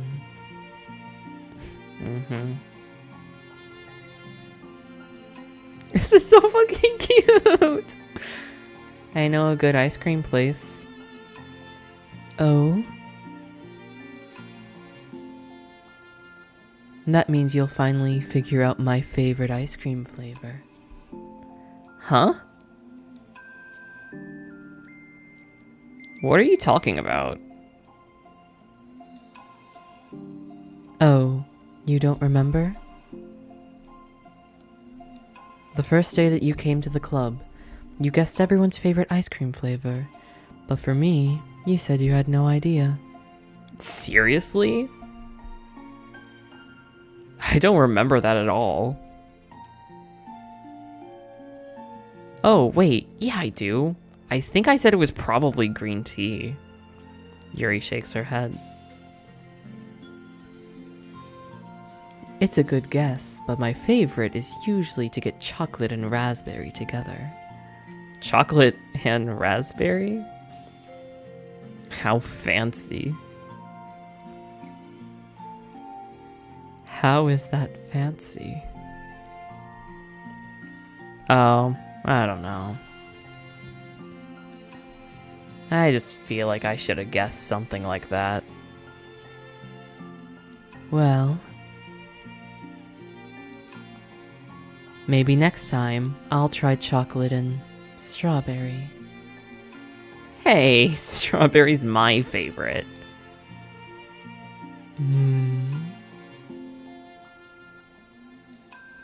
What a coincidence. She remembers all the tiny details. I think it helps to have something to look forward to. I still have that sick feeling in my stomach. But it's easier now to convince myself that I did the right thing. Is there anything better that I could be doing? Not that I know of. There's nothing that will make this easy for me. And you already did more than I thought anyone could.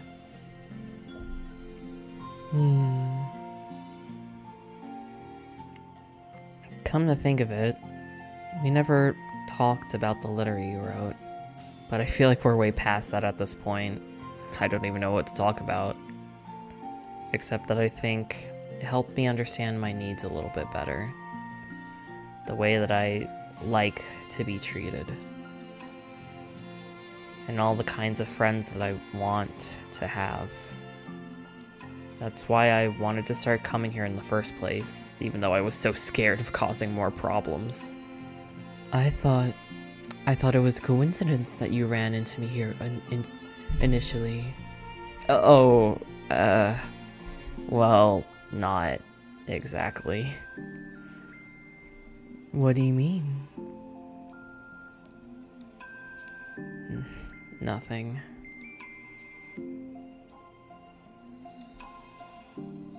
I may have tracked you down first. With the help of Sayori. That's... But you said... I was shy, okay? I wasn't ready to, like... Whatever. You know what I'm saying. Well... I guess I'm glad that you worked up that courage. Even if it was in your own way. I can tell that you've been making a lot of difficult decisions. It's brave, and it will make things better in the long run. I think anyone would be proud of you for it. Anyone?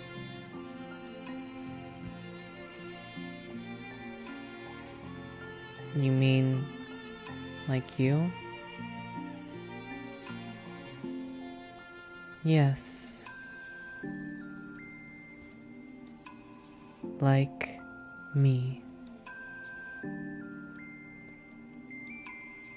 You know, I could get used to this. As long as you don't tease me too. As long as... Oh wait, hold on. I get used to this. Okay, I'm sorry about that. As long as you don't tease me too much. Fine. Just a little then.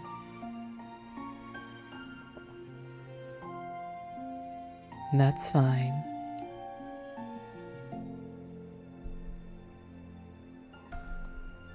I know how uncertain everything feels to you right now. But I really do think that there are good things in store. Those are my honest feelings. Thanks. It feels nice to be reassured. The two girls continue their conversation through the remainder of lunch. But a new feeling hangs in the air, a feeling of greater certainty in their path forward. In just a few hours, there will be another literature club meeting where the 4 club members will happily spend their time together. Each of them with their own special qualities have something unique that they can deliver to one another. Through friendship and literature, the club members will continue to grow and find new happiness together. The end of each chapter is the start of the next. Yuri thinks to herself. Since she's about to finish her long-running series, it would be best to have a new book lined up. Perhaps this weekend would be a good time to visit the bookstore. Together!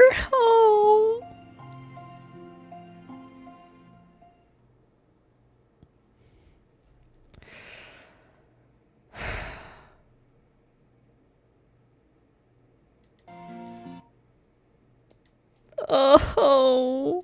Oh, this was so sweet. This was so sweet. Oh my god.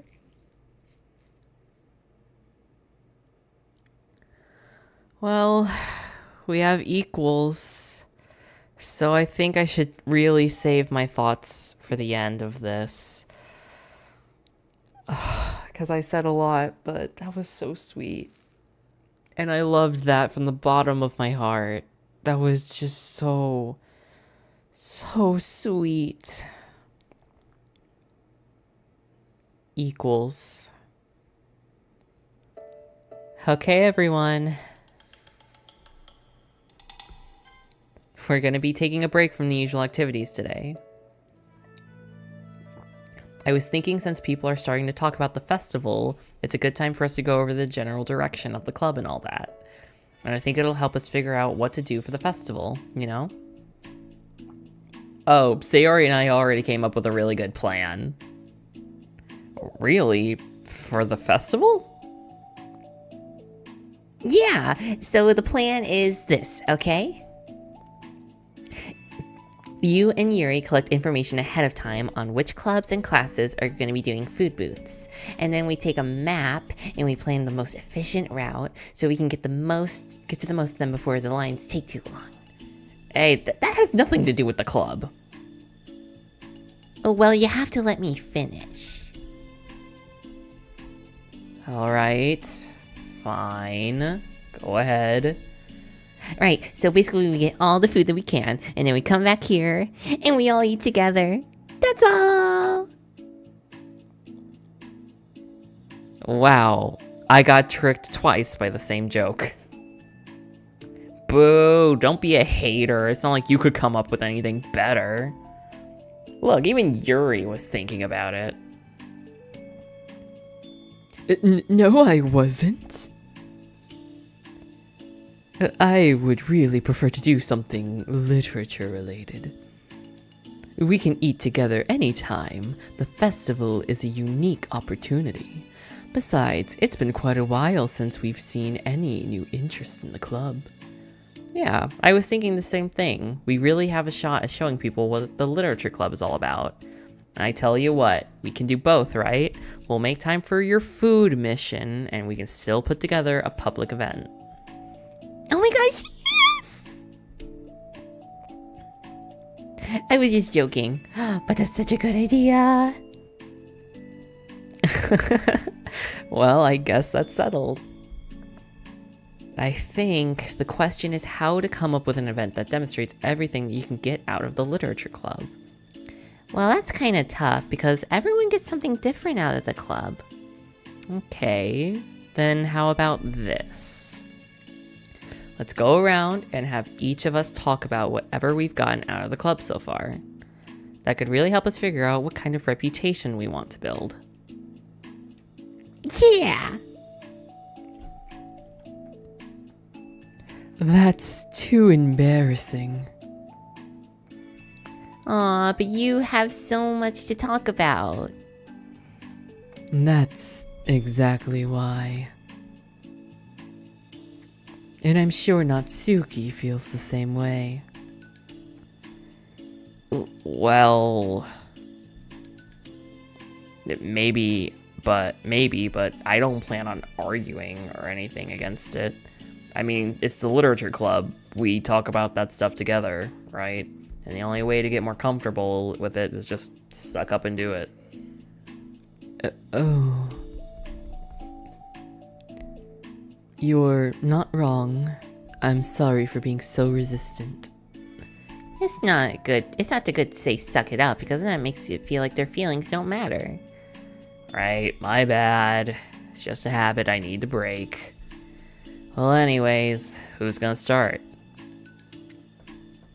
I'll start. I was the first one to join after all.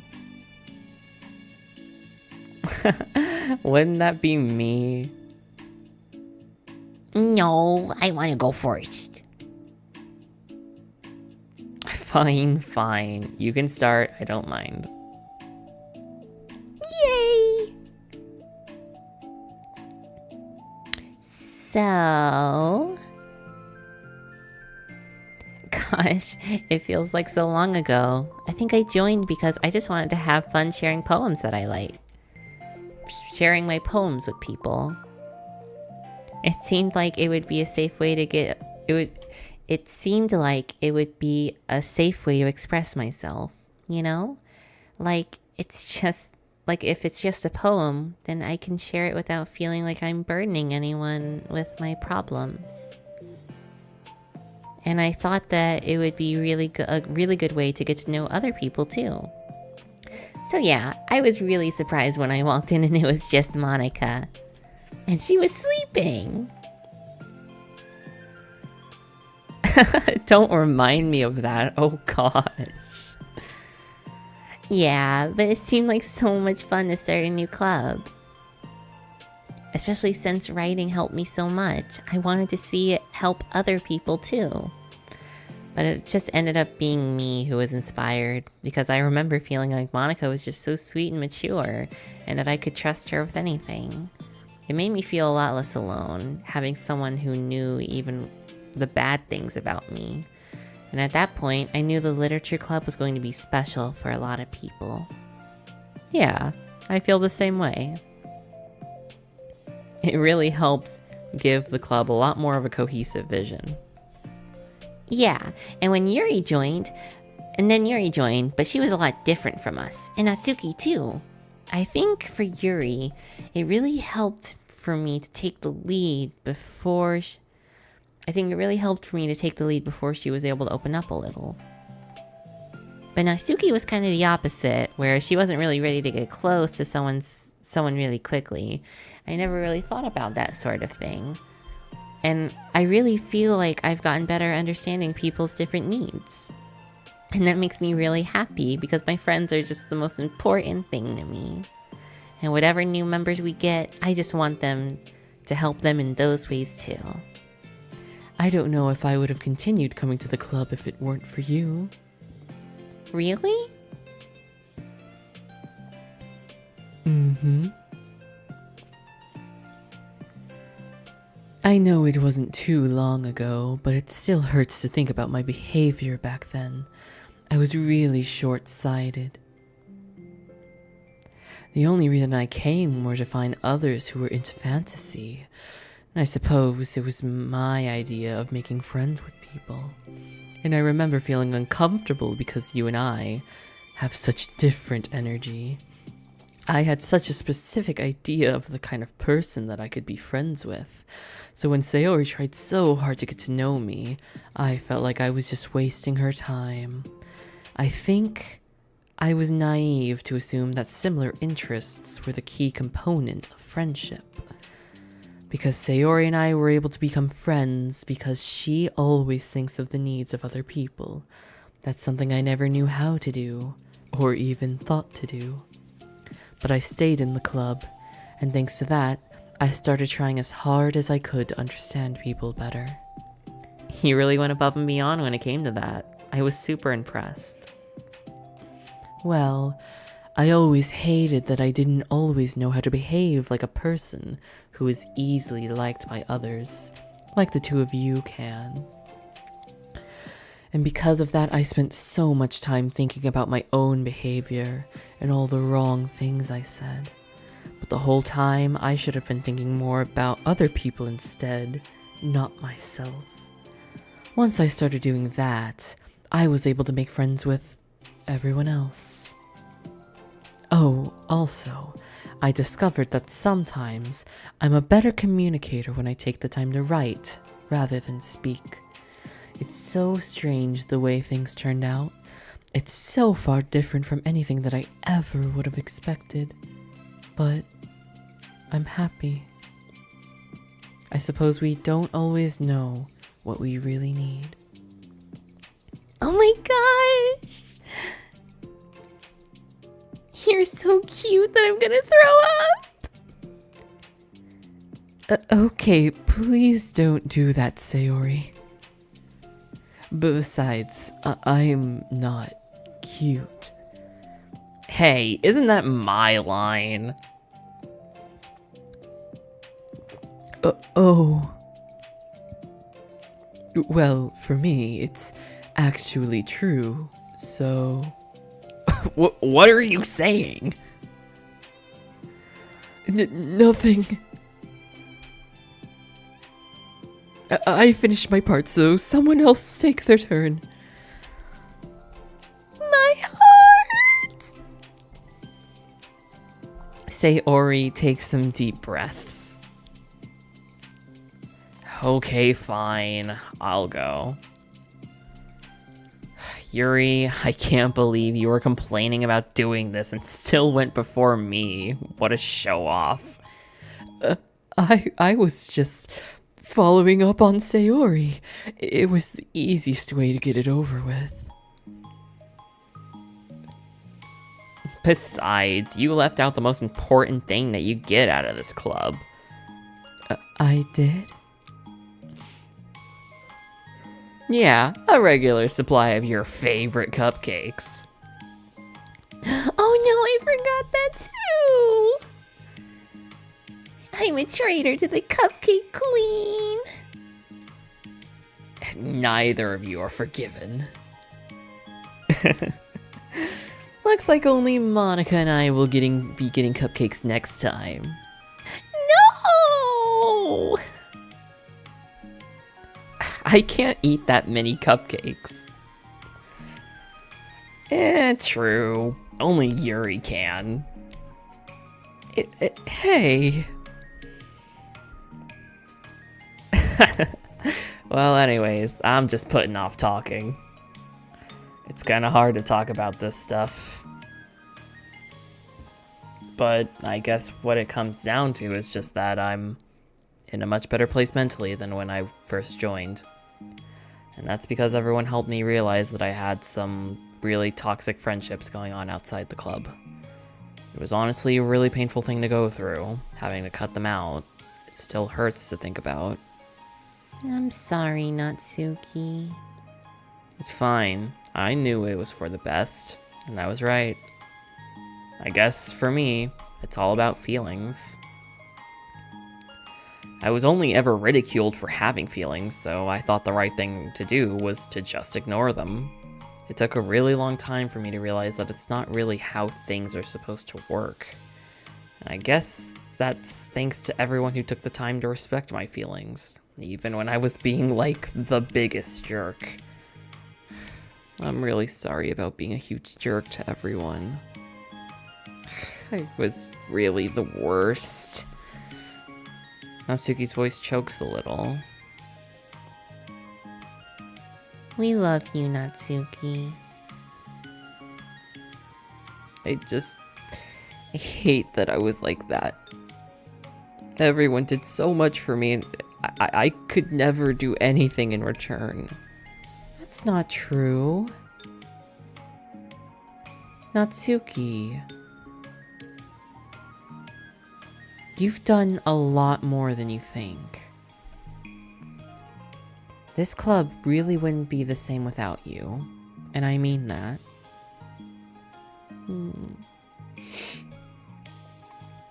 Remember how judgmental I was when you first showed up? It was like I couldn't accept anything other than my own idea of what literature was supposed to be like. Apparently, that was more important to me than the opportunity to bring you some happiness. You really taught me that anything that makes someone happy is worth of respect. You even inspired me to start playing piano. That's something that means a whole lot to me. So there's no need to put yourself down. Okay. Natsuki wipes her eyes. You helped me a lot too. It's so much fun to have you around. And you helped me become a better person.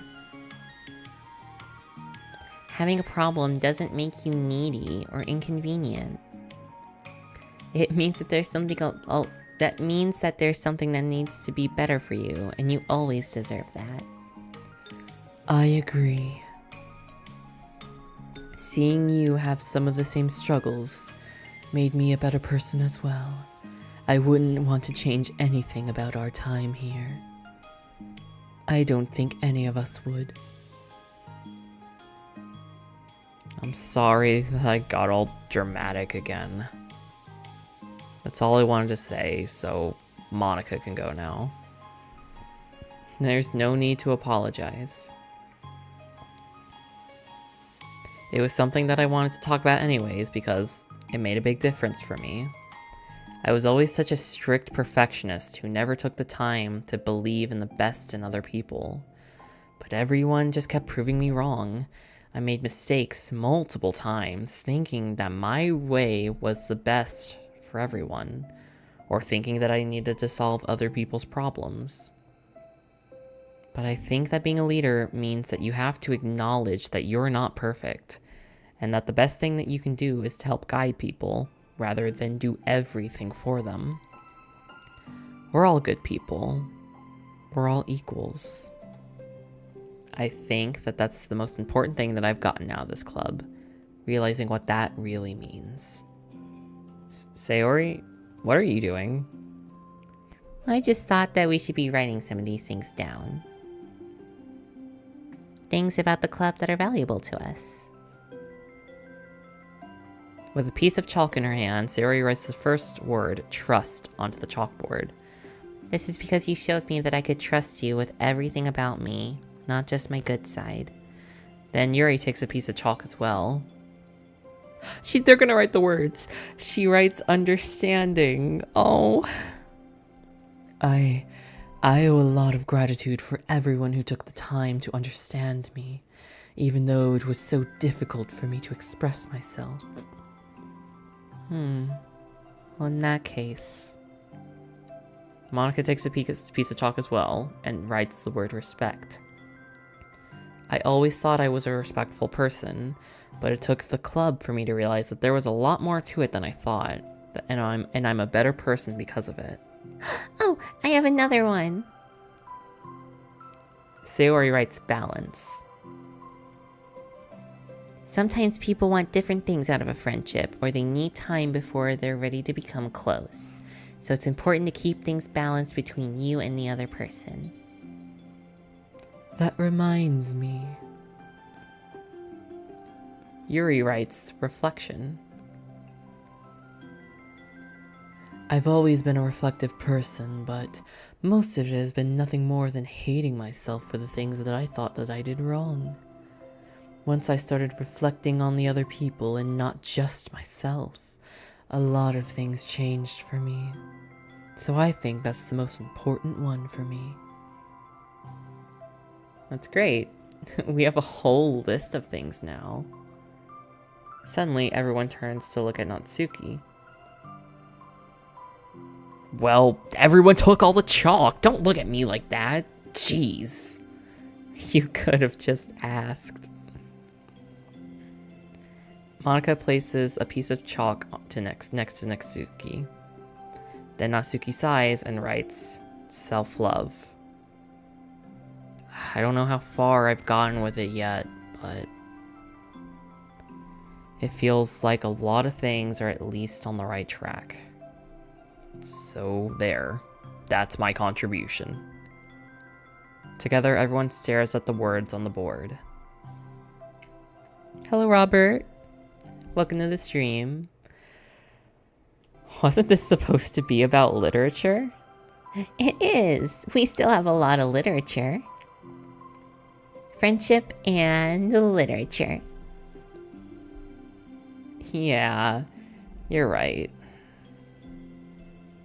Friendship and literature. Natsuki and Yuri gently nod as well. Hey, let's all take a picture together. We don't have one yet, right? Hey, you're right. Make sure to send it to me after. Wait, can I brush my hair first or something? Oh, you're fine. You already have, like, the best hair out of all of us.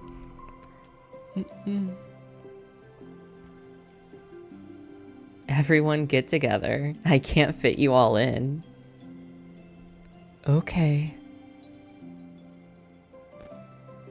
Okay, everyone ready? And click. Oh.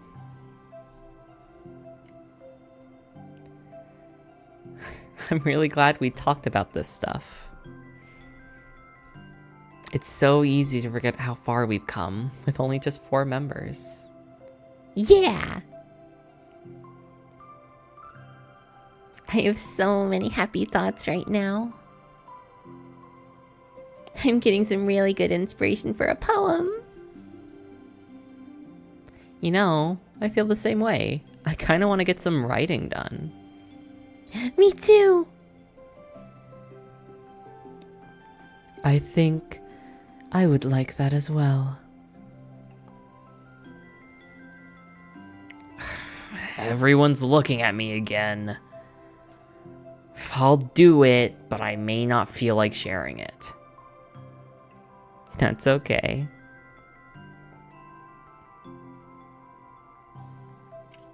Aww. The 4 members of the literature club disperse and return to their desks, each equipping themselves with a pen. Natsuki and Yuri give each other a quick glance and start to write immediately. Sayori stretches and then does the same. But Monika is left tapping her pen against the paper, unsure of where to start.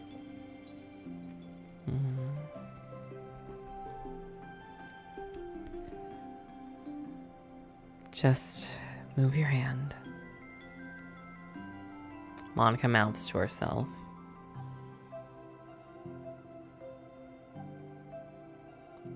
Right the way into your heart. Her mind full of thoughts, memories, and inspiration, Monika navigates past her mental barriers and begins to write. Doesn't matter what, just that it's something new.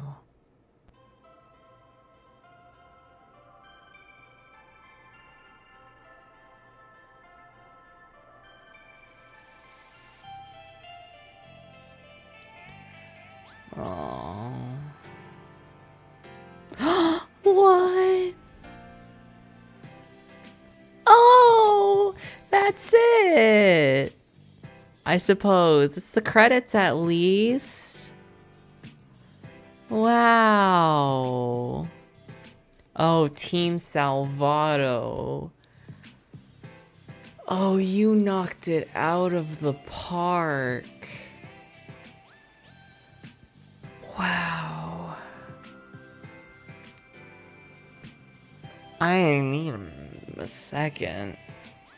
I'm just gonna let this play. I did not realize her ponytail is that long. I did not think it was that long. It doesn't look that long most times. The new art was so gorgeous. It's not what I'm used to because of the character art and the original special scene art, but I don't hate it. It's still really nice and so pretty. It's so pretty. Like, look at that. That is so gorgeous to look at.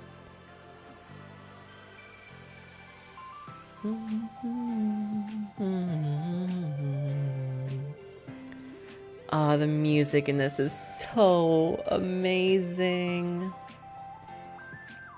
Bravo to everyone who worked on this. Like, clapping, I guess. Clapping noises. I don't know. Just, I don't know. Thank you, dear player, for enjoying our story of friendship and literature. You're welcome. Made with love by Team Salvato. Serenity Forge. Oh! Oh, I'm gonna miss you guys. I am. I'm really gonna miss you guys.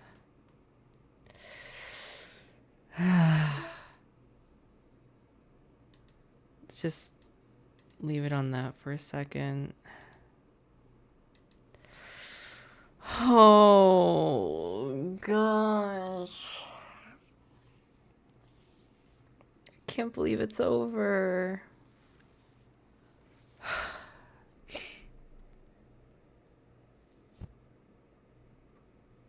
Thank you.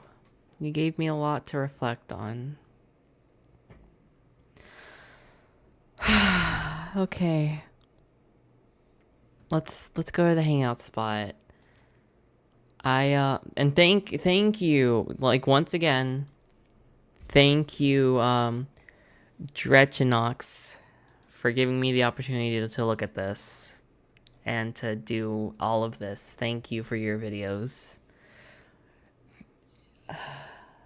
Wow. Okay. Well, that's it, everybody. It's done.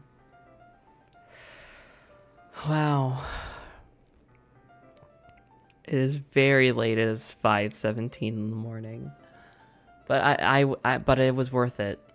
That's so very weird to say because this wasn't like an uberly important thing, but I mean, it was kind of important to me.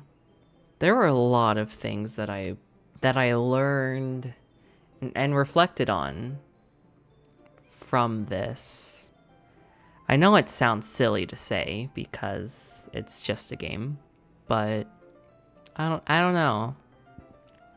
I'm kind of over cringe culture being shit on, you know? I think it's okay to be into silly things, to have silly feelings, you know? So I'm not sorry. That's something I've actually been trying to really get better about, actually, not being sorry. It's an instinctive thing that yeah, not gonna vent. Wow, the art was amazing, music amazing, the characters and the writing phenomenal. This was, you like what you like. Yeah, exactly. this was this completely changed my perspective on Doki Doki Literature Club in the best way. The original Doki Doki is really great for its different things. It was really great for its psychological horror, its meta-ness, its character writing and stuff, and it was subversive. Genuinely very fucking spooky. And very messed up. But the characters, they were endearing. But you only got to see them in the point of view of an outsider. Everything about the characters had to relate to the protagonist, them opening up to you. And you sometimes didn't get full deep dives like this, where you truly got to get everything, warts and all. And I think that's what I enjoyed about this the most. That you got to see a deeper look into these characters, warts and all. It was something that I really appreciate. It gives so much more context for their behavior. I kind of see now why this is labeled as like an alternate timeline. I think this is just a timeline where the player just never joined the literature club. So everything was just kind of able to just be on its own. But, yeah. I like this. I like that there's no sentient... I mean, I don't know the lore, so forgive me if I'm talking out of my ass, but when I'm just talking about the characters here and their world, and in that world, I'm so glad that there's no AI bullshit, no sentience, none of that. I got to learn about Monika as a person first and foremost, which you didn't really get in the original. She was more obsessive, controlling, but here she was more of a perfectionist, butted in when she didn't need to, tried to solve conflict when she's not good with conflict. She's conflict avoidant. And I like that instead of just pushing more of the trauma down your throat, it let it, like, they still opened up about their issues naturally, but I think the best part about this, which was the entire crux of the game, of these stories, was the dynamics. I mean, it's literally the point of it. Each story is centered around two different people and their relationship. Sayori and Monika, Sayori and Yuri, Monika and Yuri, Natsuki and Sayori, Natsuki and Monika, Natsuki and Yuri, and then all of them. They were, each one of them, at first you think, is it really that, like, complex? But it really is. Each character dynamic brings something new to the table. Sayori and Natsuki are very alike. High energy. Very outgoing. Monika and Yuri actually have a little bit in common. They bounce off of each other very well. But Sayori is able to be patient and show kindness to Yuri when she hasn't seen that. Natsuki and Yuri are very similar, but butted heads a lot at first until they could finally just talk. Monika was the first person that Sayori could trust about her depression and was a dependable structural figure for her. It's just so beautiful. Seeing these dynamics you didn't get to see in the original game. You got to saw a little bit of it. But I think the most memorable part of the base game is like Natsuki and Yuri.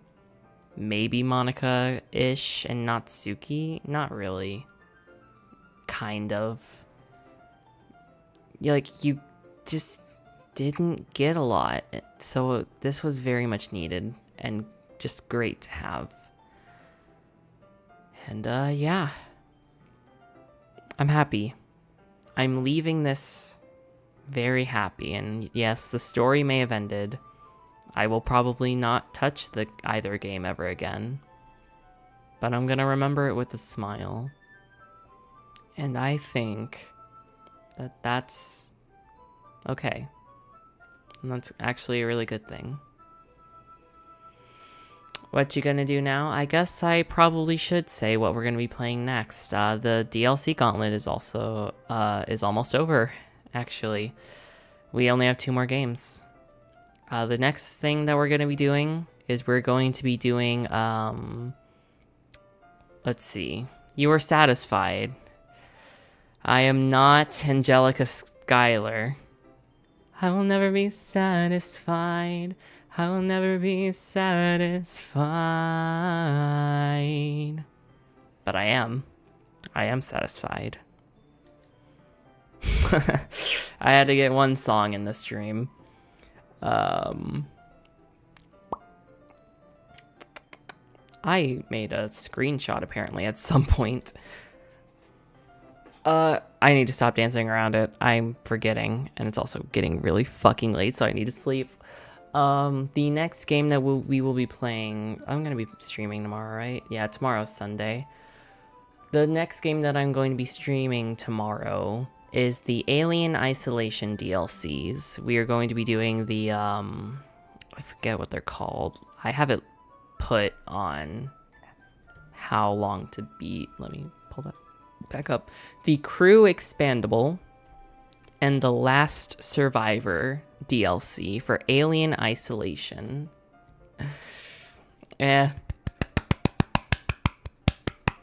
I don't know if that picked up that well, but there, I gave Doki Doki its claps. But yes. Yeah, we're gonna be doing the Alien Isolation DLCs. Both of them are like 20-30 minutes. Well, some of them are like could get up to 40. The stream should probably, as long as I'm not stupid, take like an hour and a half, maybe, give or take. But I'm still excited for it, because even with my complicated history with Alien Isolation, I'm willing to give it a chance. Maybe, hopefully, they kind of learned from some of their mistakes, and, well, I guess we'll just have to see how it goes. Anyways, I guess that's it, everybody.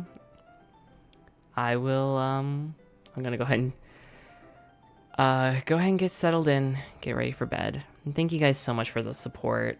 We got a lot of new subs from the Doki streams, and I see it's nice seeing new faces in the chat.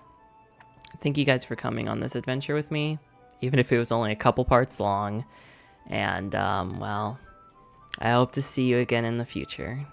I hope you enjoy your stay for as long as you like. I missed you. I missed you too, Robert. I missed everybody here. I missed streaming for a few weeks. Well, it wasn't a few weeks. I'm not gonna be that fucking dramatic. It was like 5 days, but you know what I mean. I missed everybody. Thank you, everybody. Anyways, I am going to sleep now because I have to be an adult tomorrow and work and be terrible, be miserable, but you know, it's all worth it because I'm going to be making money for a very good vacation that's going to be happening soon. You guys may see Cal soon. And I'm going to have to do a lot of shenanigans to try to get the thing to pop up without just having to replace my stills. So, yeah. Hopefully that's going to be cool. I mean, it probably will. You know, just, I'm rambling. I'm just going to go ahead and go. Everyone stay safe and stay hydrated. Oh. Oh, that's my cue. Yep, that's my cue. Everyone, stay safe and stay hydrated. If it's daytime for you, have a good rest of your day. And if it's nighttime for you, have a good rest of your night. And as always, everyone, bye.